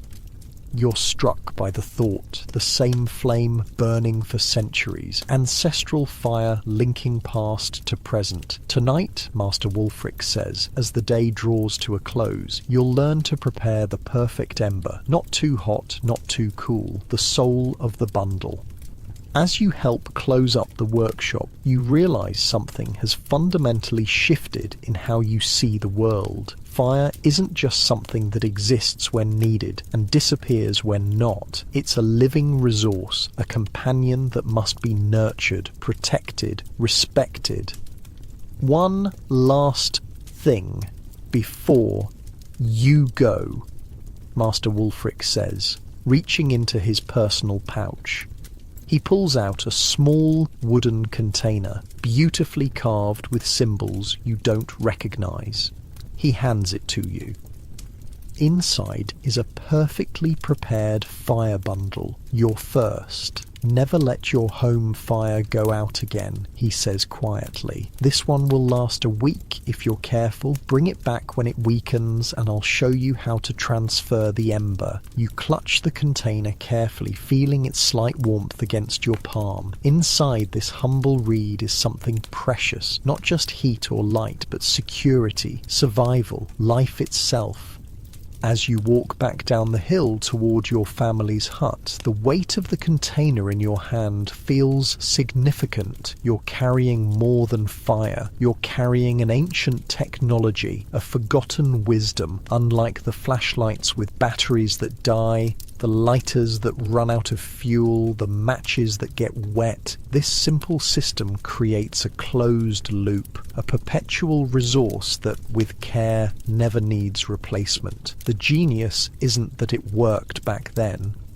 It's that we've forgotten it now, when we might need it most. In your warm, comfortable bed tonight, you don't have to worry about your fire going out. Your heating works automatically. Light comes at the flip of a switch, but somewhere in the back of your mind, a quiet voice might wonder, what would you do if those systems failed? How would you keep warm, keep fed, stay alive? The medieval firekeeper had an answer. Simple, reliable, tested through generations. Sometimes the oldest solutions are still the best ones. Your family's hut comes into view. Tonight, thanks to your new knowledge, the fire won't go out. Tomorrow, there will be warm embers waiting to greet the dawn. And as the weeks pass, you'll learn there are more forgotten systems, equally ingenious, equally forgotten, that kept medieval people alive through challenges we can barely imagine. The fire bundle was just the beginning. The crowing of the rooster wakes you before dawn, though you hardly slept. Your mind kept circling back to what Master Wulfric had shown you, the elegant simplicity of the fire bundles, the reverence with which villagers treated them. You check your own bundle, the one the old man gave you, still warm to the touch. Following his instructions, you'd kept it in a small clay pot near your sleeping mat, wrapped in wool to insulate it. Your brother watches, curious, as you carefully extract the ember and use it to kindle the morning fire. No flint and steel today? He asks, eyebrow raised. Don't need it, you reply, feeling an unexpected pride as the kindling catches easily from your preserved ember. Within moments, flames dance in the hearth. No struggling with damp wood or failed sparks. Just reliable fire, exactly when needed. The hedge weavers are coming today, your brother says, warming his hands by the newborn flames. Father says we're to help. Your stomach tightens a little. The hedge weavers. Everyone knows their importance to the village, but their work is mysterious, secretive. What about my training with Master Wulfric, you ask? He's the one who requested you join them. Said something about you needing to understand all the village systems. After a quick breakfast of hard bread and thin ale, you make your way to the village edge. The morning mist still clings to the fields, but you can see a group of men and women gathering by the northern boundary, carrying an assortment of tools: billhooks, saws, large wooden mallets, coils of flexible willow branches. Master Wulfric is among them, talking with an imposing woman whose silver-streaked hair is braided tightly against her head. "Ah, there he is," Wulfric says as you approach. "Elric, this is Mistress Edith, master of the hedge weavers." The woman studies you with sharp eyes. No warmth in her face, just assessment. "You've never helped with the living wall before?" she asks. "No, mistress." "But you know its importance." You hesitate. Everyone knows the hedge wall surrounds the village, but beyond that, it keeps wild animals out. A ripple of laughter moves through the gathered workers. Mistress Edith doesn't smile. "It does a great deal more than that, boy. Come, today you learn what truly protects this village, and it's not the Lord's men or their steel." The group moves toward the northern edge of the village, where the massive hedgerow stands like a green fortress wall. You've seen it your entire life, of course, but never really looked at it. Now, approaching with purpose, you're struck by its size and density. Easily 15 feet high in places, so thick you can't see through it. "This section needs maintenance," Mistress Edith explains, pointing to an area where the growth seems particularly wild. "It was last laid 4 years ago." "All laid, you ask?" She hands you a pair of thick leather gloves. "Watch first, then you'll help." 2 men approach a young tree growing within the hedgerow, a hawthorn with a trunk about as thick as your wrist. Using a billhook, one man makes a deep cut into the trunk, about 2 feet from the ground. Not enough to fell the tree, but enough to weaken it. "The cut must be precise," Mistress Edith explains. "Too deep, and the tree dies. Too shallow, and it won't bend properly." With the cut made, both men grasp the trunk and slowly, carefully bend it horizontal, parallel to the ground. You expect it to snap, but the partial cut allows it to bend without breaking completely. "This is hedge laying," she continues. "We partially cut the living trees and bend them horizontally. As they heal, they'll grow both upward and outward, creating a living wall that can't be easily cut or burned." You watch in fascination as the men secure the bent tree using wooden stakes. The hawthorn now forms a living barrier about waist high. "Your turn," Mistress Edith says, pointing to another young tree. Under her watchful eye, you make your cut, too shallow at first, and she has you deepen it slightly. The sensation of bending the living tree is strange. There's resistance, a tension that feels like the tree is fighting back, until suddenly it gives way and lays horizontal. "Good," she nods. "Now you understand the basic technique, but this is just the beginning of what the living wall does for us." Throughout the morning, you work alongside the hedge weavers. It's harder labour than you expected, and your hands blister despite the gloves. But slowly, you begin to see the genius of the system. "Notice what we plant where," Mistress Edith says during a brief rest. She points to different sections of the hedge. Hawthorn and blackthorn provide the structure, with their thorns creating an impenetrable barrier. She's right, the thorns on these trees are vicious, some nearly 2 inches long and sharp as needles. But look closer. What else do you see woven among them? You peer into the dense growth and begin to notice what you'd overlooked before. Apple and pear trees, carefully grafted and woven into the structure. Wild plums, hazelnuts, berries of all kinds. "The hedge feeds us," you realise aloud. Mistress Edith nods. A well-maintained hedge provides fruit from spring through autumn. During the famine 3 years ago, these berries kept children from starving.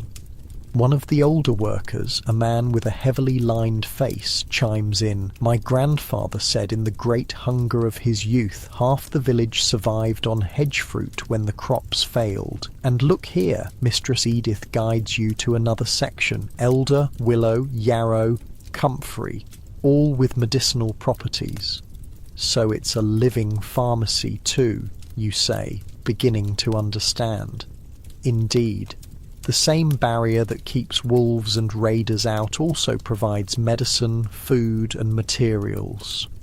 As the day progresses, you learn how different sections of the hedge serve different purposes. Near the livestock pens, the hedge is particularly dense to prevent predators from reaching the animals. Near the village's main path, there's a carefully disguised opening, a hedge port, they call it, that can be quickly sealed in times of danger.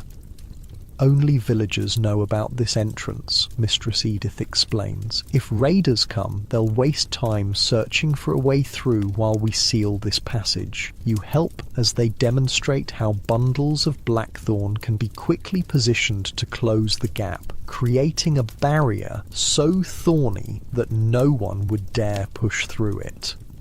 The lords in their stone keeps think walls must be dead to be strong, one of the older women says with a snort. Dead stone, dead wood. Our wall grows stronger every year instead of weaker. Some of these hedgerows are older than the villages they protect, another adds. There's a section on the east side that stood for over 200 years, outlived the original village entirely. During the midday meal, bread, cheese and apples harvested directly from the hedge, Mistress Edith explains the yearly cycle of hedge maintenance. We always work in winter, when the sap is down, she says. Cut and weave at the wrong time and you'll kill the living wall. Each section gets maintained every 4 to 6 years, depending on growth. How long does it take to establish a new section, you ask? 7 years before it's truly formidable, but even a 3-year hedge will discourage casual trespassers. After eating, the work continues. You notice how birds flit in and out of the hedge continuously. Finches, thrushes, small wrens and larger fieldfares.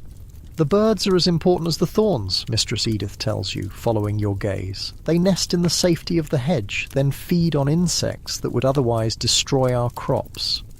You've never thought about it before, but it makes sense. The fields closest to the hedge always seem to have fewer pest problems. And look there, she points to a narrow trail along the hedge bottom. Fox runs. The hedge provides corridors for wildlife to move between woodlands. But wouldn't we want to keep foxes away from the village? She smiles for the first time.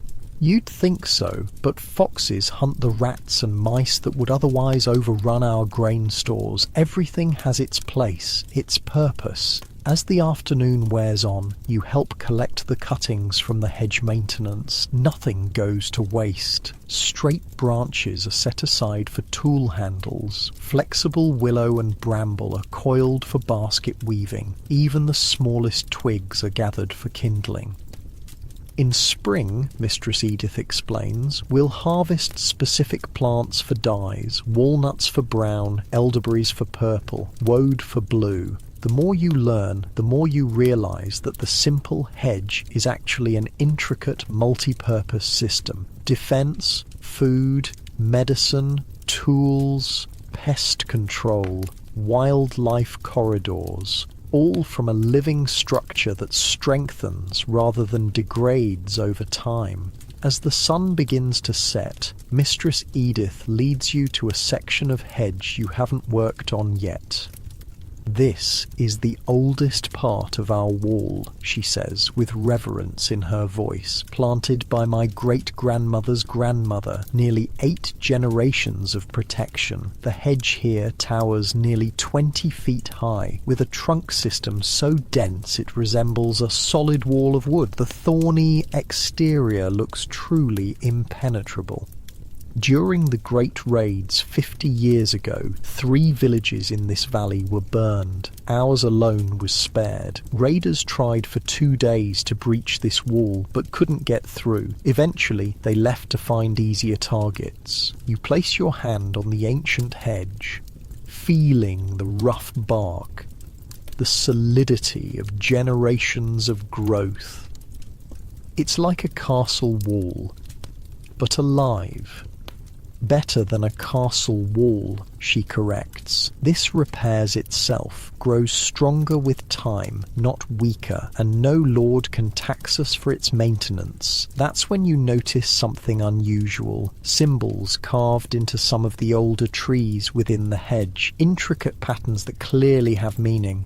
What are these marks? You ask. Mistress Edith exchanges glances with the other hedge weavers. After a moment, she seems to make a decision. The hedge doesn't just protect our bodies, Elric. It protects our knowledge. She runs her fingers over one of the symbols. Each major plant in the hedge has a purpose. Some have many. These marks remind us of their properties, when to harvest them, how to prepare them. A living library, you murmur. Exactly. If soldiers come and burn our homes, if priests confiscate our books, if lords forbid our practices, the hedge remembers. The knowledge stays safe, hidden in plain sight. As twilight deepens, Master Wulfric rejoins your group, having spent the day working on another section of hedge. "Did you learn something today, apprentice?" he asks. "More than I expected," you admit. "I've lived with this hedge my entire life and never understood what it truly was." He nods, satisfied. The best protections are often the ones no one recognizes as protections. Remember that. Before you leave, Mistress Edith hands you a small bundle of hedge cuttings. "Plant these along the north side of your family's hut," she instructs. "In 3 years, you'll have a small food hedge of your own. In 7, it will protect your home as effectively as any guard." You take the bundle carefully. Seeds and cuttings of hawthorn, blackthorn elder, hazel, and crab apple. The beginnings of your own living wall. "Thank you," you say, understanding this is more valuable than it appears. "One more thing before you go," she says, her voice lowering. "The great storm last autumn damaged the eastern section badly. We'll need to replant. Meet us there tomorrow at dawn. Bring a spade if you have one." You nod, honoured to be included in such important work. Walking home in the gathering darkness, your mind whirls with all you've learned. 2 days of apprenticeship have already revealed 2 interconnected survival systems your village relies on: fire preservation and living fortifications. And yet neither would impress a modern observer. No complex machinery, no rare materials, just generations of accumulated wisdom working with nature instead of against it. Your brother is waiting when you return home, curious about your day with the hedge weavers. "Did they show you the hawk's nest?" he asks as you warm yourself by the fire, still burning strong thanks to your morning ember. "Hawk's nest? No. Why?" He grins. "There's a pair of hawks that nest in the tallest part of the southern hedge each year. The weavers protect them because they keep the pigeon population in check. The pigeons would destroy our seeds otherwise." Another layer of protection you hadn't even seen. You wonder how many more there are, how many systems working in harmony that you've never noticed. You place your bundle of hedge cuttings carefully beside your sleeping mat, next to the clay pot holding your fire bundle. 2 forms of protection, 2 technologies more sophisticated than they appear. "Get some sleep," your brother advises. "Dawn comes early for hedge weavers." As you drift towards sleep, you can't help but wonder what other forgotten knowledge awaits you tomorrow. The living fence wasn't primitive. It was the ultimate expression of working with nature instead of against it. Modern fences rust, decay, require constant maintenance and eventually fail completely. But somewhere in England there are hedgerows still standing that were first laid by medieval hands, living walls that have outlasted empires. That's not primitive technology, that's genius. Dawn brings a thin, cold drizzle, the kind that soaks through clothes faster than a downpour. You join the hedge weavers at the eastern boundary as promised, hood pulled against the weather, spade in hand. The damaged section is worse than you expected. A massive oak had fallen during the autumn storm, crushing nearly 30 feet of ancient hedgerow. We'll need to start fresh here, Mistress Edith says, surveying the damage with a frown. Full replanting. The work is grueling, clearing the fallen tree, digging new trenches for saplings, planting in precise patterns that look chaotic to your untrained eye, but follow Mistress Edith's exacting specifications. Blackthorn on the outside, she instructs. Hawthorn behind, crabapple at 10-foot intervals, elder at the corners. By midday, your hands are blistered despite the gloves, your back aching from digging in the cold, wet soil. But there's satisfaction in the work, knowing you're rebuilding a protection that might stand for centuries. Elric, a voice calls from the village path. You look up to see your cousin Leif jogging toward you, out of breath. Your father sent me, he pants. There's smoke rising from the Aylwoods barn, all able hands needed. Your heart sinks. Fire in the village is everyone's nightmare. Thatch burns like tinder, and a stray spark can destroy years of work in minutes. Go, Mistress Edith says immediately. We'll continue here. You drop your tools and run with Leif back toward the village centre, expecting to see flames, hear shouts of panic. Instead, you find a small crowd gathered calmly around the Aylwoods barn. Thick smoke rises from the roof vents, but there's no urgency in people's movements. Your father spots you and waves you over. Not a fire, he explains, seeing your confused expression. It's smoking day. The Aylwoods are doing their winter preservation. They requested help. Relief washes over you, followed by curiosity. You've eaten smoked meat your entire life, but never participated in its making. Go in and see if they need an extra pair of hands, your father suggests. Good knowledge to have. You approach the heavy wooden door of the barn. When you pull it open, a wall of fragrant smoke billows out, making your eyes water. Through the haze, you see Goodwife Aylwood, a stout woman known for her practical knowledge, directing several people hanging items from the barn's upper beams. "Ah, another helper," she says, noticing you. "Good. We need strong arms. Come in. Come in." Stepping into the smoke-filled barn is like entering another world. The light filters through the haze in strange patterns, creating an otherworldly glow. Your eyes sting at first, but you quickly adjust. What surprises you most is what's being smoked. You expected to see meat, hams, bacon, perhaps some fish. And yes, those are here, hanging from the highest beams. But there's so much more.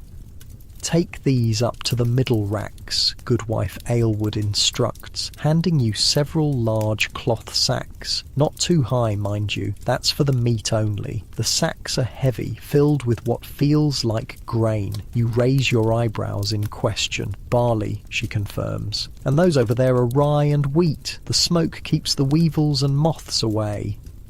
You climb the wooden ladder to the middle level of the barn, where several horizontal poles create a series of racks. Following the instructions of another worker, you hang the sacks so they're fully exposed to the smoke but not directly over the fire pits below. "Why different heights?" you ask the worker, a middle-aged man with a smoke-darkened face. "Heat and smoke density, he explains. Meat needs the hottest smoke to kill rot. Grains need medium heat to drive off pests. Delicate things like herbs and medicines need the gentlest smoke. Looking up, you see the system now, a careful arrangement by height. Meat and fish at the top, where smoke is hottest. Grain sacks in the middle, and at your eye level, bundles of herbs, flowers, and what appear to be medicinal plants spread on wide, flat racks. "Is this all from one family?" you ask, surprised by the quantity. The man laughs. No, the whole village uses the Aylwood smoke barn. They have the best setup, and Goodwife Aylwood knows the smoke better than anyone. Each family brings their goods on their assigned day. Back on the ground floor, you report to Goodwife Aylwood for more instructions. "What's burning?" you ask, noticing multiple fire pits with different coloured smoke rising from each. She gives you an appraising look. "You've an interest in the smoke craft." "I'm learning the village systems," you explain. "Master Wulfric's apprentice." Her expression changes to one of respect. "Ah, the new keeper in training. Well then, you should understand what we're doing here." She gestures to the different fire pits. Each wood creates different smoke with different properties. She points to the pit with the whitest smoke. Apple wood there, sweet smoke, good for pork and fowl, gives a golden colour. She moves to the next. Oak, strong smoke, best for beef and heartier foods, preserves longest. And finally to a pit with bluish smoke. Juniper and pine creates a barrier that insects won't cross. We use it mainly for grains and textiles. "I didn't know different woods made different smoke," you admit.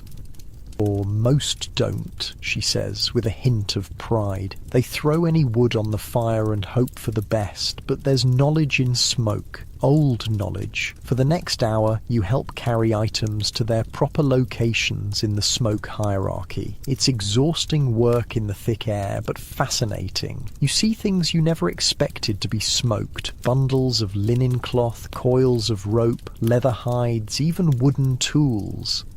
The rope and nets need smoke treatment before the fishing season, Goodwife Aylwood explains when she catches you looking curiously at a pile of fishing nets. Makes them last twice as long in water. And the cloth, you ask, nodding toward bundles of linen. Smoke makes it resist water and moths. Not as well as proper oiling, but it helps, especially for work clothes. You're helping hang a rack of leather hides when a fit of coughing overcomes you. The smoke has finally penetrated your lungs enough to irritate them. Go outside and catch your breath, Goodwife Aylwood instructs. First-timers always need breaks. Grateful, you step outside into the cool air. Your clothes reek of smoke, and you can taste it on your tongue, but the fresh air is a relief. Several others are also taking breaks, sitting on logs near the barn entrance. An older man with a beard streaked with grey makes room for you. "First smoke day?" he asks. You nod, still catching your breath. "I remember my first," he says with a chuckle. "Thought my lungs would never recover. You'll get used to it. So much more than just meat," you observe.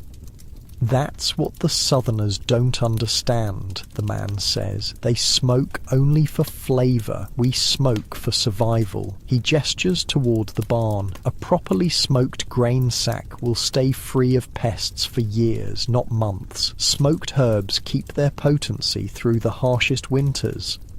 Some medicines actually become stronger after smoke exposure." "How so?"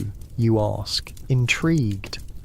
"Take willow bark," he says. "Good for pain and fever, as you likely know, but smoke it with alderwood and its potency doubles. The old herbalist, before Mistress Agnes, discovered that by accident during a smoke day like this." Your break ends too quickly, and you return to the smoke-filled barn. This time, Goodwife Aylward leads you to a small side room off the main smoking area. Here, the air is clearer, though still pungent with smoke. An elderly woman sits at a table covered with small bundles of herbs and plants. "This is Mistress Agnes, our herbalist," Goodwife Aylward introduces. "She requested help with her medicines." The old woman barely glances up from her work, carefully wrapping herbs in linen before tying them with string. "You're Wulfric's new boy," she says. "Not a question." "Yes, mistress." "Good. Sit. I'll show you something few understand." You obey, taking a seat across from her at the small table. Her fingers move with surprising dexterity for her age, sorting and bundling various dried plants you can't identify. "Different herbs need different smoke," she explains without preamble. "Some need the pine smoke to enhance their properties. Others need apple wood to maintain their gentleness. Others still need oak for longevity." She holds up a bundle of dark leaves. "This is fever moss, useful for reducing heat in the body, but fresh, it's too strong, can cause visions, confusion." She sets the bundle in a small basket separate from the others. "This will go to the gentlest smoke, just enough to mellow its effects without reducing its healing power. For the next hour, you help Mistress Agnes prepare her medicinal herbs for smoking. Each has its specific needs, its particular placement within the smoke hierarchy, its precise, almost ritualistic work. The monks claim all healing comes from prayer," she says after a long silence, "but they still send for my smoked herbs when sickness comes to their doors." There's a hint of satisfaction in her voice. "Have you always been the village herbalist?" you ask. 30 years now," she nods. "Learned from my grandmother, who learned from hers." The smoke knowledge goes back further than anyone remembers. Before the stone church, before the Lord's manor. She hands you a small cloth pouch filled with a pungent mixture. Smoke preservation isn't just for winter stores, boy. It's for knowledge itself. When the Big Abbey tried to burn our healing books during the last king's reign, we still had our smoked herbs. Our knowledge kept alive in practice, not just words. You're struck by the similarity to what Mistress Edith had said about the hedge, another form of preservation that protected knowledge as much as physical resources.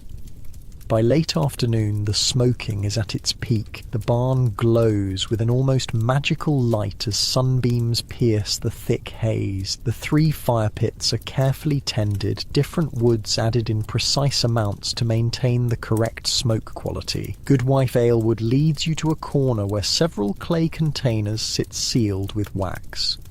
"The most valuable part," she says, tapping one of the containers. "Smoke ash. We collect it from each type of wood separately. The ash from apple wood makes the best soap for delicate things. Oak ash makes lye for the strongest soap. Pine ash mixed with fat creates a salve for winter rashes and chilblains. You marvel at the completeness of the system. Nothing wasted, everything transformed. How long will all this stay in the smoke?" you ask, gesturing to the hanging food and materials.